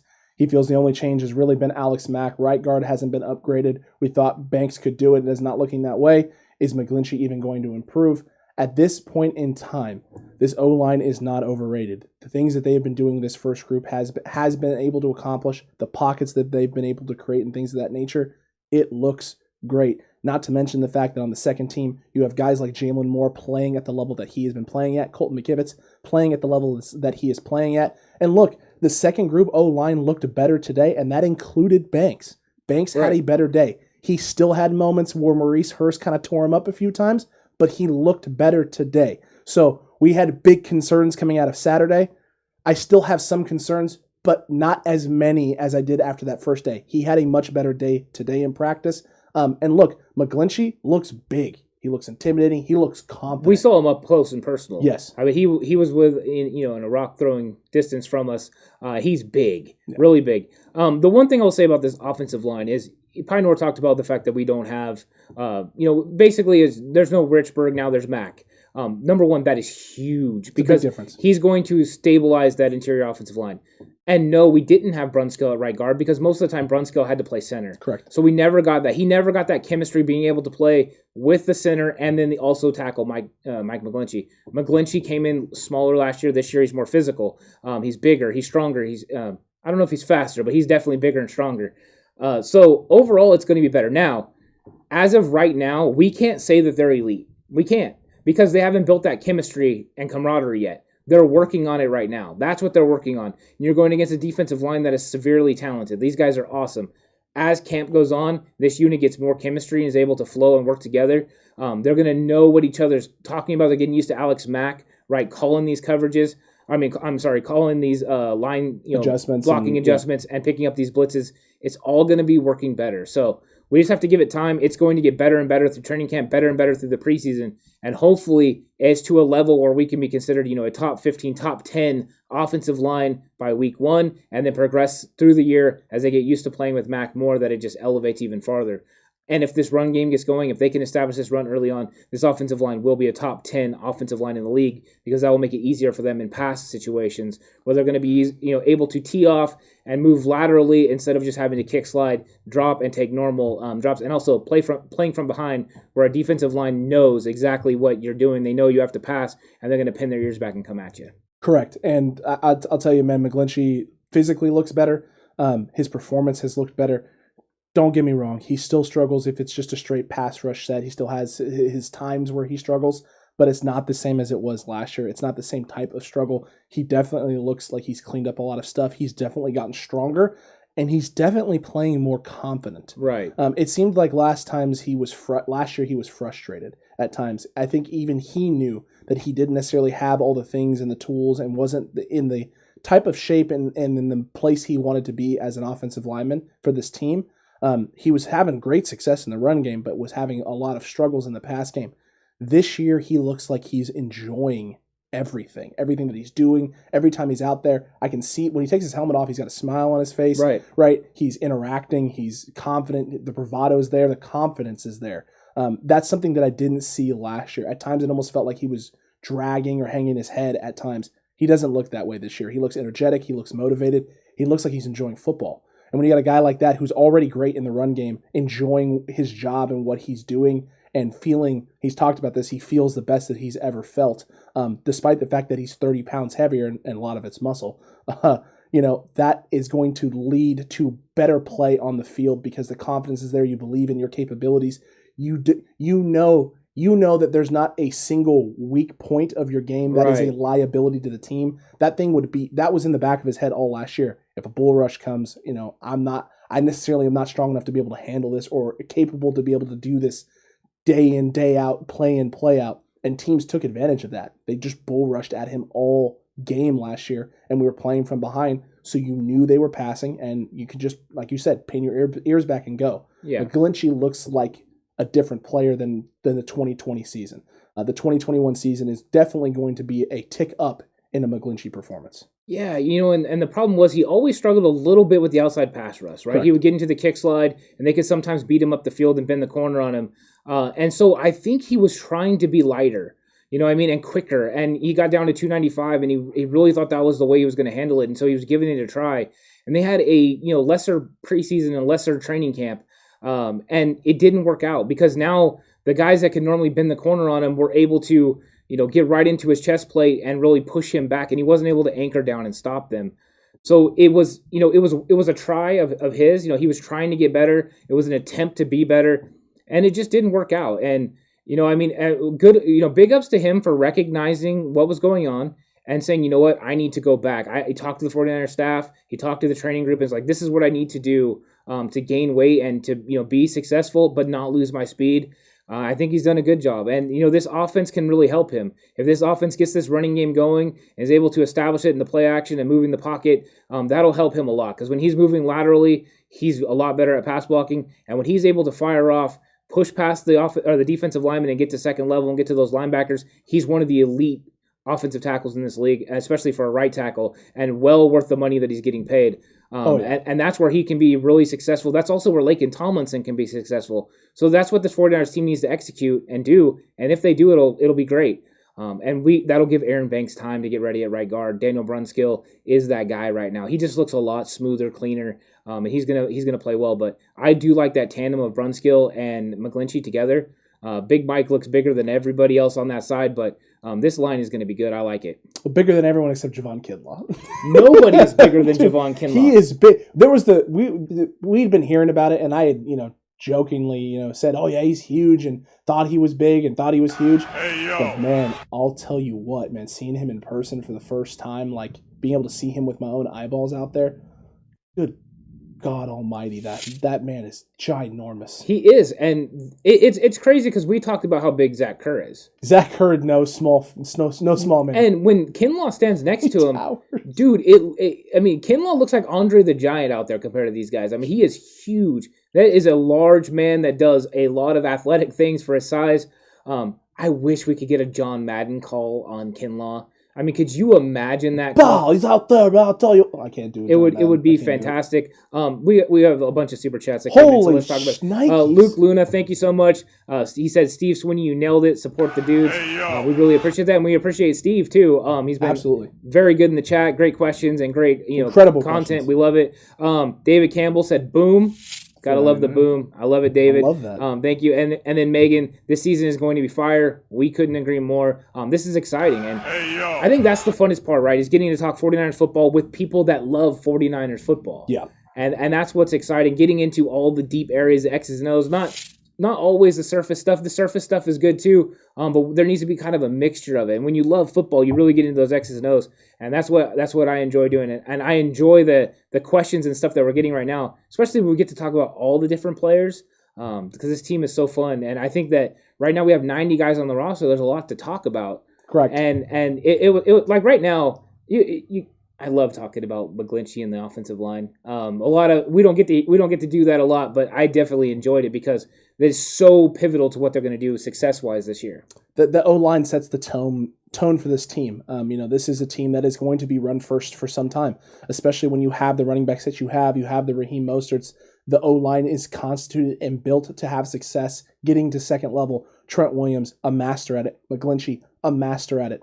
You have guys like Alex Mack, who's a maestro of the Shanahan system and understands it to a T. He does. Right? Daniel Brunskill has shown that he is very solid getting up to second level as well, very mobile, very agile type of guy in terms of the lateral quickness and being able to get to spaces and get leverage. Not a physically dominant presence, but able to get his hips around, wall off, create holes and opportunities for guys like Raheem Mostert, who has incredible vision. Guys like Elijah Mitchell we've seen so far in camp, who isn't been running with the first group, but the vision has been on point. He hasn't. And he's the only other guy who looks lightning quick with the football in his hands when he is able to get to a hole and get outside and get there. Wayne Gallman running with the first and the second team. His vision has been incredible. Jump cuts in the hole. I mean, to me, so far, best vision I've seen from 49ers running back. Easily. And then you have Trey Sermon, who's had his flashes and his moments as well. And just imagine when you get Jeff Wilson Jr. back from injury. That's another guy that's going to be able to come in and has shown the vision already and the ability to run hard downhill with this group. This O-line play is crucial to the 49ers' success in both the run game and the pass game. Because if you can give Jimmy a pocket and give him time and let him be comfortable, we already know what he can do. Trey Lance, we've seen it. When Trey Lance has time and you give him the opportunity to push the ball downfield, it is problems for defenses. It is problems because he doesn't have a lot of missed throws down the field. Even over the middle of the field, he doesn't have a lot of missed throws when they're deep throws. I mean, we saw one in the red zone today where he fired that ball in there between, it felt like 3 defenders. It did. It was probably only like 2, but from the angle we were sitting at, it looked like 3 or 4 in for a touchdown to Jordan Matthews. I mean, the guy has no problem taking chances and taking risks. He's got the arm strength to do it, and when he has the time, he doesn't miss. Yeah. I think if you had to say there was a question mark on the offensive line, it would be Brunskill, and only because we haven't seen Brunskill do it consistently at guard because he didn't have the opportunity last year. But other than that, I don't think you really have a question. I know we've heard kind of, some talk about Alex Mack maybe looking old or tired. I haven't seen that same thing. I see somebody that really knows what they're doing in the team situations and gets people in the right positions to be successful. So I don't have those same, reservations. I could see that maybe if people are worried about the one-on-ones, at times he struggles, and that's fine. But you're also going to get very good defensive linemen. And line, more than anything, right, it's a team position. Everyone works together to make it happen. So I'm not as worried about that. But, yeah, the offensive line needs to be great this year. If they can keep clean pockets for these quarterbacks, there's going to be opportunities to make plays, intermediate, down the field, and then this team can be very successful, and this offense can ascend to the 2019 or better, than what they were in 2019 because they have the talent on the outsides, more talent than they had in 2019. Because until we got Emmanuel Sanders, it was kind of Debo and George Kittle doing everything out there. So once you added that, Kendrick Bourne really took off, I thought, once Emmanuel Sanders got there, and then you had a little bit of better options on the outside. But overall, I think this team is more talented on the outside with these skill players, and they should be able to take advantage of that. But it all comes down to offensive line play and clean pockets. 100%. It's going to come down to those things, and the O-line is going to set the tone for this team going forward for the rest of camp, for the rest of the season. The defense is going to continue to do the things that they've been doing. Right. They have looked lights out through the 2 days that we've been there, and Jimmy had been talking about them having battles back and forth leading up to before we got there on Saturday. They looked incredible on Saturday. They looked incredible again today. Not to say that the offense didn't have its moments or have opportunities or situations where they didn't look great. They did. They had their chances and their times where we thought, man, offense looks smooth, it looks crisp, it's clicking. And today's offense definitely looked better than what we saw on Saturday. Both quarterbacks performed better. The ball moved down the field for the offense. It's just when it came time to punch one in for points, the defense won those situations more often than they didn't. I think it depends on how you look at it. From a defensive point of view, they stopped the offense. Correct. From an offensive point of view, the drive stalled out. Yep. And that was a consistent thing throughout the day, right? It was kind of like a bend and don't break from the defense. The offense would move the ball strategically down the field, key third downs, make plays, and then they would get to a certain point, whether that was the 25 or the 30-yard line, and they were completely stuffed.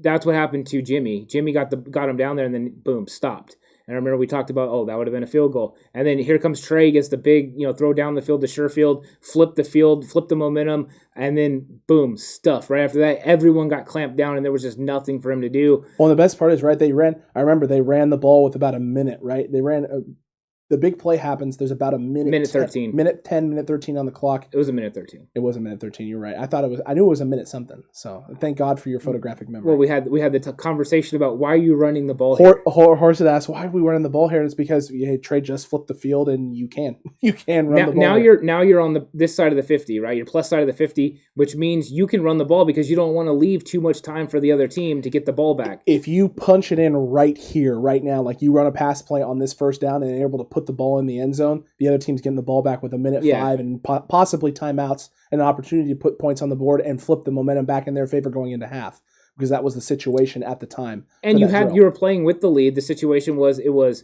49ers had the lead. They're up 3 going into half with a minute left and no timeouts. Yeah, so you're going to use as much of the clock as you can. If you can score a touchdown, great. But really, you're trying to walk away with 3 points and make sure the other team has no opportunity to get down there and have any points. And I thought they were executing it pretty well, and I liked it overall. But that defense was definitely more stout once it got into plus territory. It was like, you're on our side of the 50 now. You are now completely stopped.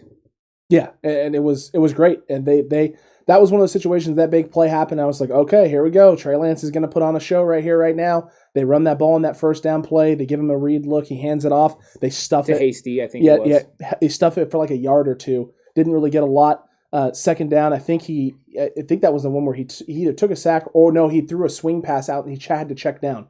Defense kind of locked down. He checks down. It's a 2-yard loss, and now it's 3rd and 10 with the clock running. You're under a minute now, or we're sitting around the 50-second mark, and the third down play ends up being incomplete. It was incomplete. It was an incomplete pass, and you're taking a 40-yard field goal with 45. I think it was like 40 or 30 seconds left on the clock. Yeah. And it was like, well, that changed because everyone was hyped. The energy was up. Everyone was kind of like getting on their feet and rising for this Trey Lance drive here into the end zone, and the defense just is like, yeah, no, we're going to stop this right now. We're going to slow this down. I don't think so. I don't think so, youngin. This defense is locked down. They've been playing lockdown, and the second unit especially has been stepping up each and every practice. Situational football, right? That is what Trey Lance is still learning. Situational Correct. football, which is great that they're going over this and he's learning. You've seen the situational football mistakes. You see them from Jimmy too. Correct. But it's a little bit, more of them coming from Trey because he's growing and learning as a rookie. The physical tools. That throw he made to Sherfield, I'm going to talk about it again because it was just fantastic. It was great. Your mouth goes as you're watching the ball in the air, The and you're best just part- like, the ball- Sherfield, catch it, please, because the ball is beautiful. The ball left his hand, and you and I both were like, "Oh, that's a dime." Yeah. Like, it came out, and it looked great coming out as the ball traveled and got closer to Sherfield. It's like, dude, that's on line. All you have to do is catch this thing, So and then he nice. makes the catch, and it's like, oh man, that gives you chills. It's beautiful to see, and this is the thing we've been saying with Trey is the physical tools are all there. It's just the other little things that have to get cleaned up, and then this kid's gonna go from special potential to just special. He's already special, but it's special with a lot of potential. Once the potential stuff gets cleaned up, the footwork, the timing, the decision making, understanding the offense, canning certain plays, canting other plays, not taking sacks in the red zone like he did today in that situational. Right. Sometime a check down in the red zone with 8 seconds left while it wasn't the guy was open and you want him to just get out of bounds. Maybe just throw it away and give yourself another opportunity to take a shot at the end zone rather than putting the ball in a player's hand. Because don't forget also, when you dump it off to a guy, especially in training camp, when you dump it off to a guy, they may be wanting to try and make a play themselves. They may not be thinking about the situation. So sometimes it's better to try and give yourself an opportunity. I don't fault Trey for that at all because it was the right decision. The guy was open. You're hoping that he just catches it, gets 2 yards, takes you from 8 yards away on third and goal, trying to punch it in to win, to third and 6 yards to get you there. Take the 2 yards away and give yourself another chance. You literally saw the growth from one drive to the other. Correct. So the very first time he tried to make something happen, I mean, it's the end of the game, right? 8 seconds left, you're down 4, you're trying to win. Situational football. He should have thrown the ball away, but he tried to make something happen, which, dude, if you can make something happen, right? We see Russell Wilson do this all the time. Do it. You try to make something happen. It didn't work out. What does he come out? Obviously, he gets coached up on it. He comes out the next time, and this time he does what he's supposed to do. He found an open receiver, check it down, they get out of bounds, and you're good to go. You live to fight another day. Except his receiver didn't get out of bounds. I'm not going to fault him for that because that's not his fault. He did a good job. But I think that this is just a learning process. And you know what's going to happen as we get through training camp? He's going to do these things right. Correct. He watches what Jimmy does, and then he also gets coached up by Scangarello and the way that these guys want it to be done, and he'll get it done. He's too smart. He's too good. He's going to get all this done, all this cleaned up. He's just too good for all that. He's highly intelligent, and you can tell that. You can tell that. And by the way, like when he misses throws, he doesn't miss the same throw twice. Like we saw, Josh Rosen's touchdown pass today was 2 horrendous throws leading up to the big long touchdown pass. 2 really bad throws, and then that. When Trey has a bad throw, his next throw typically is usually it's freaking fantastic. Yeah. Usually it's a great throw that's on the dime and on the money. When he has a bad throw, he course corrects very quickly. And that's just his brain operating at a high level and understanding what he did wrong, maybe going back and someone being like, hey, you saw this, you got to put the ball here, this is where the placement's got to be, and him being able to take that feedback just verbally, flip that switch in his head, and then be able to execute it almost immediately. It's great to see. I think what's interesting, too, is sometimes you have quarterbacks, right, that when they make a mistake, it turns into an interception. Yep. And they have these guys, you're like, man, they just never throw interceptions. Even when they throw in the double coverage, it's just not caught. Trey seems like that guy. Yeah. That he throws it up, puts a 50-50 ball, and for some reason, it's either caught by his guy or not caught.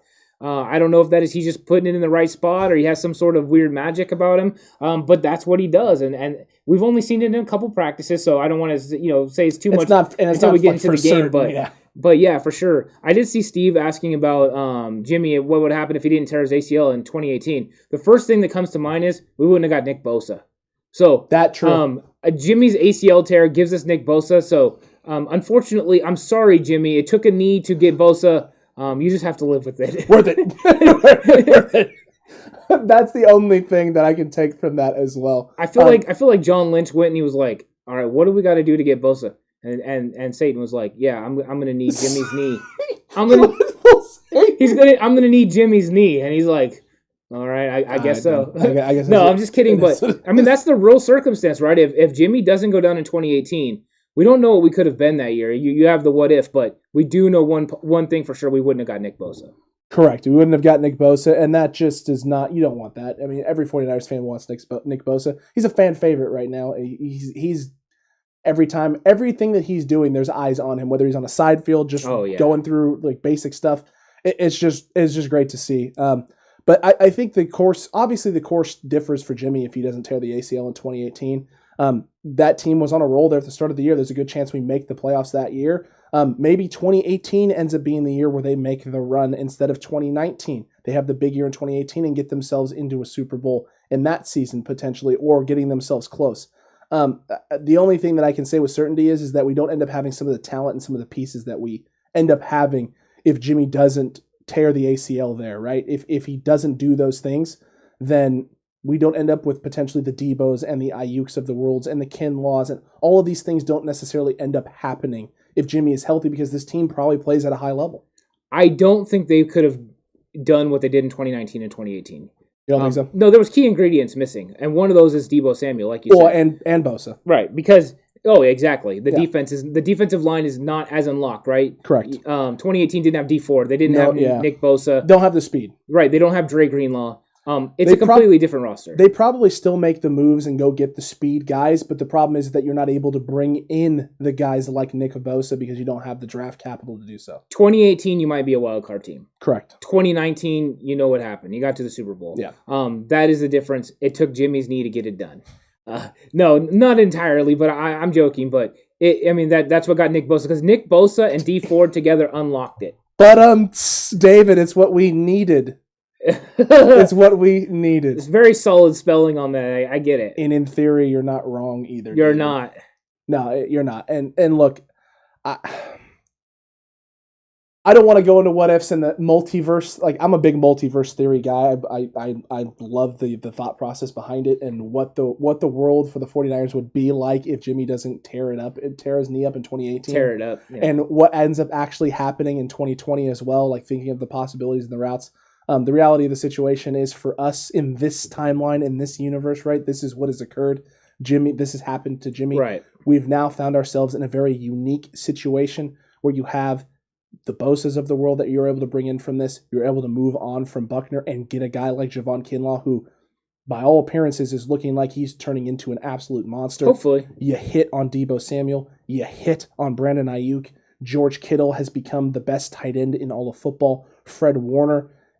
Some people would say you took a risk going after a safety and turning him into a middle linebacker. Well, if that's the case and you want to call it a risk, it's the best risk that ever paid off. Dre Greenlaw has turned into an absolute monster. You took a chance on Jason Verrett, and it's all paid off. The Niners have made moves, and every time they have made a move so far, for the most part, most of the moves that they have made and the risks they have taken have ended up paying off. Right? Jimmy Ward, converting him over into safety, has paid off dividends. Going out this offseason and bringing in Tavon Wilson. Now that Jaquiski Tartt has been hurt and Javon Wilson has looked great in camp, so far, looking like it's paying off, right? They have done things that have just worked out for this team for the best and for the better. I have to continue believing that that's going to be the case going forward, and we got to hope that some of the other guys that they have made investments and taken risks on are also going to be paying off here in the near future, speaking specifically about Jalen Hurd. Yeah, and Frank made a good point about this, that it would have been, it was Jimmy's first time, actually running the training camp, the full system. So he would have probably had the Shanahan first year type thing. So the second year still would have been a better season, but overall, I think he would have used more of the lower half. He threw a tighter, football, as far as like he got it down the field a little bit more when he was able to use that front leg to really push off of. So it is a little bit different, but I don't know exactly what that would have meant from 2018. Now, I did see Niner by Nature said, Clinton Dix going to be a Niner, ? That is a possibility. It could be. I mean, we talked about this a little bit as the names you brought up for safety. I think, there was a couple guys that were intriguing, and Clinton Dix is, I think, the biggest name as far as what people think. But Bradley McDougall, like you Bradley talked about. McDoughal's the guy that stood out to me as far as the names. He might be the best scheme fit, right? He definitely understands the scheme. And they wide 9 cover 3. That's what they ran in Seattle. I mean, this is. And I believe he was with the Jets last year as well. And he was with the Jets last year as well. Yeah. I know he didn't play for Saul or anything, but I'm just saying like that to me, that one stuck out as a guy that could come in and fit in this system. And he's experienced enough where he can come in right now. You don't have to worry about him learning this system either. Agreed. You don't have to at all. Yeah. There's still a lot of things that are going to be happening here. We got a lot of crazy stuff going on between now and Saturday's game against the Chiefs. We still have another day from SAP for practice that we get to go to, break down, and show you, just period 1 because they won't let us show you anything else other than signs period go 1. up. The signs go up, and they're hawk-eyed over there. They don't want anything being exposed. And, we're not going to spill anything out there that they don't want anyone seeing. Correct. So we respect all of that, Secret Shanny. We respect that a lot. So, look, we got a lot of great things still to come. We're going to reshoot that Shanaplan video for you so you guys have a high-quality Shanaplan that you can listen to tomorrow for the breakdown. We got tons of other great content coming your way. We got big news and big announcements coming up here in the next few weeks, so you don't want to miss any of it. Make sure you subscribe. Make sure you hit that notification bell. Like the videos. Share them with the rest of the faithful. Head on over to the Cutback shop and get your training camp gear and your block, catch, run, fear nothing shirts. George Kittle inspired. You'll love to see them. We got tons of other new gear that's going to be coming out soon too in the near future. So you want to be here on the channel. You want to hear about all the potential, all the things we got coming your way. We got nothing but nonstop great content for you coming down the line. And I love training camp. I love football, man. This is the best time of the year. It's an exciting part of every single season because you have so much optimism going into the season. And I have optimism, right now for the 49ers. There are big questions still to come. I think we have some questions now with a few guys that are nicked up. We haven't had any serious injuries, but, Tart, and then now you got the news with, Jalen Hurd and also with Jefferson. So there are going to be some things that need to be addressed, and they are going to be bringing in some players, which brings up more things for us to talk about. But I'm excited for the season. I can't wait to see what the 49ers do on Saturday, how Trey Lance looks, how Trey Sermon looks. Too many great, things to look at, too many great storylines. It's going to be a lot of fun to get into, break down, and really go into. And then once we get to see this game, finally, 49ers football is back, and we're in business again, and that's what we're all here for. We're all here for it. Cutback crew, we love y'all. Thank you so much for everyone who tuned in with the live chat, with the questions, right? The interactions, the positivity. We love this Cutback crew. This is the best community in all of YouTube and all of the 49ers podcast landscape. We love y'all. Thank you so much. And until next time, 49ers fans, you stay safe. And remember, the right way is always the 49ers way.